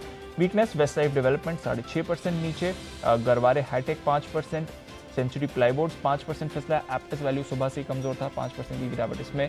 Carborundum, Praj Industries, Poly Medicure, Brigade Enterprises और केईसी इंटरनेशनल, ये भी थे कमजोर। फाइनल क्लोजिंग फिगर आने की थोड़ी देर है। प्रोविजनल बेसिस पर 100 पॉइंट की तेजी, निफ्टी 635 लेवल आराम से होल्ड करते हुए और 41,000 के जस्ट नीचे, ऑलमोस्ट 250 पॉइंट ऊपर बैंक निफ्टी। कौन कह सकता था सुबह और आज के एक्शन के बाद दिन भर के कि डाउ 350 नीचे होगा फ्यूचर पर, हम 100 पॉइंट ऊपर निफ्टी पर बंद होंगे, 200 पॉइंट ऊपर बैंक निफ्टी पर। यही मार्केट है, यही खूबी और खासियत है। तो और वो भी एंड में 350 नीचे डाउ फ्यूचर्स, सोचो, और 115 पॉइंट नीचे नेस्डेक फ्यूचर्स है। लेकिन भारतीय बाजार अपनी अलग ही चाल चलते हुए इस वक्त में। आइए, जब तक फाइनल क्लोजिंग आए, बाजार बंद होने के बाद के एक्शन पर फोकस कर देते हैं। कहीं आपके स्मार्टफोन के जरिए आपकी प्राइवेसी लीक तो नहीं हो रही है? क्योंकि नहीं, दरअसल आपकी थोड़ी सी चूक से आपके स्मार्टफोन के प्री इंस्टॉल्ड ऐप आपकी निजी जानकारियों में सेंध लगा सकते हैं और आपको इसकी भनक भी नहीं लगी। आज शाम 6 बजे आपकी खबर आपका फ़ायदा में हम इसी पर करेंगे बातचीत, समझेंगे कि प्री इंस्टॉल्ड ऐप को किस तरह से प्रीसेट किया जाता है और जाने अनजाने किस तरह से आप अपनी जानकारी लोगों से साझा कर पाते हैं। फ़ोन के डिफ़ॉल्ट सेटिंग को बदलने का के साथ साथ डिफ़ॉल्ट ब्राउज़र के इस्तेमाल से क्यों बचना चाहिए और किस तरह से आप इन ऐप्स को डिसेबल करके अपनी प्राइवेसी से बचा सकते हैं। हमारा साथ देंगे अभिषेक भटनागर साहब, टेक एक्सपर्ट, निखिल चावला, एक और टेक एक्सपर्ट, और कमलजीत कौर, जानी मानी साइबर सिक्योरिटी एक्सपर्ट है। इन सबसे करेंगे हम बात डिफ़ॉल्ट ऐप पर कैप।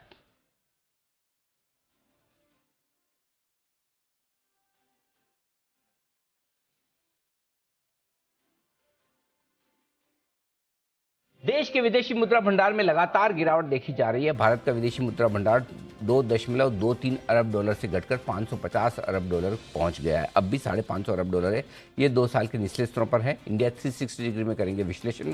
विदेशी मुद्रा भंडार में गिरावट के इकोनॉमी के लिए क्या है मायने, देखिए जरूर। फॉरेक्स भंडार बड़ी दरार। अगर आप मोटर इंश्योरेंस लेने जा रहे हैं तो सावधान हो जाएं, क्योंकि ठगी करने वाले अब आपको सस्ते में मोटर इंश्योरेंस देने के बहाने फ्रॉड कर रहे हैं। इंडिया 360 डिग्री में हम बताएंगे कि कैसे मोटर इंश्योरेंस के नाम पर हो रहा है फ्रॉड और कैसे इससे आप बच सकते हैं। मोटर बीमा ठगों का नया निशाना, ये हमारी एक और कवर स्टोरी आपके लिए। तो ये है आज के विशेष आयोजन। फाइनल क्लोजिंग आपके सामने आ चुकी है। 91 पॉइंट ऊपर बंद हुआ है निफ्टी 17,622 के आसपास, और बैंक निफ्टी बंद हुआ है 40,900 पर, और यहाँ पर 127 अंकों की रही मजबूती, 1/4% ये भी मजबूत रहा है, आधा % ऊपर निफ्टी रहा है। ट्रिपल सेंचुरी मारी है सेंसेक्स ने, आधा % की मजबूती के साथ 300 अंक मजबूत। डाउ फ्यूचर्स 282 अंक नीचे, नेस्डेक फ्यूचर्स 116 अंक नीचे। ये है आज का पूरा आयोजन। देखते हैं क्या कुछ एक्शन पूरा आगे कल देखने को मिलता है। आज की क्लोजिंग तो बेहद इंटरेस्टिंग है। भारतीय बाजारों की विदा लेने का वक्त है। वागले साहब, कुणाल जी, राकेश जी, आशु सर, आप सबका बहुत बहुत शुक्रिया। सुमित जी और सचिन जी, किरण जी, जय ठक्कर साहब का भी दिल से धन्यवाद आज हमारा साथ देने के लिए। कल सुबह आप सबसे होगी फिर मुलाकात। मुझे दीप को इजाज़त दीजिए।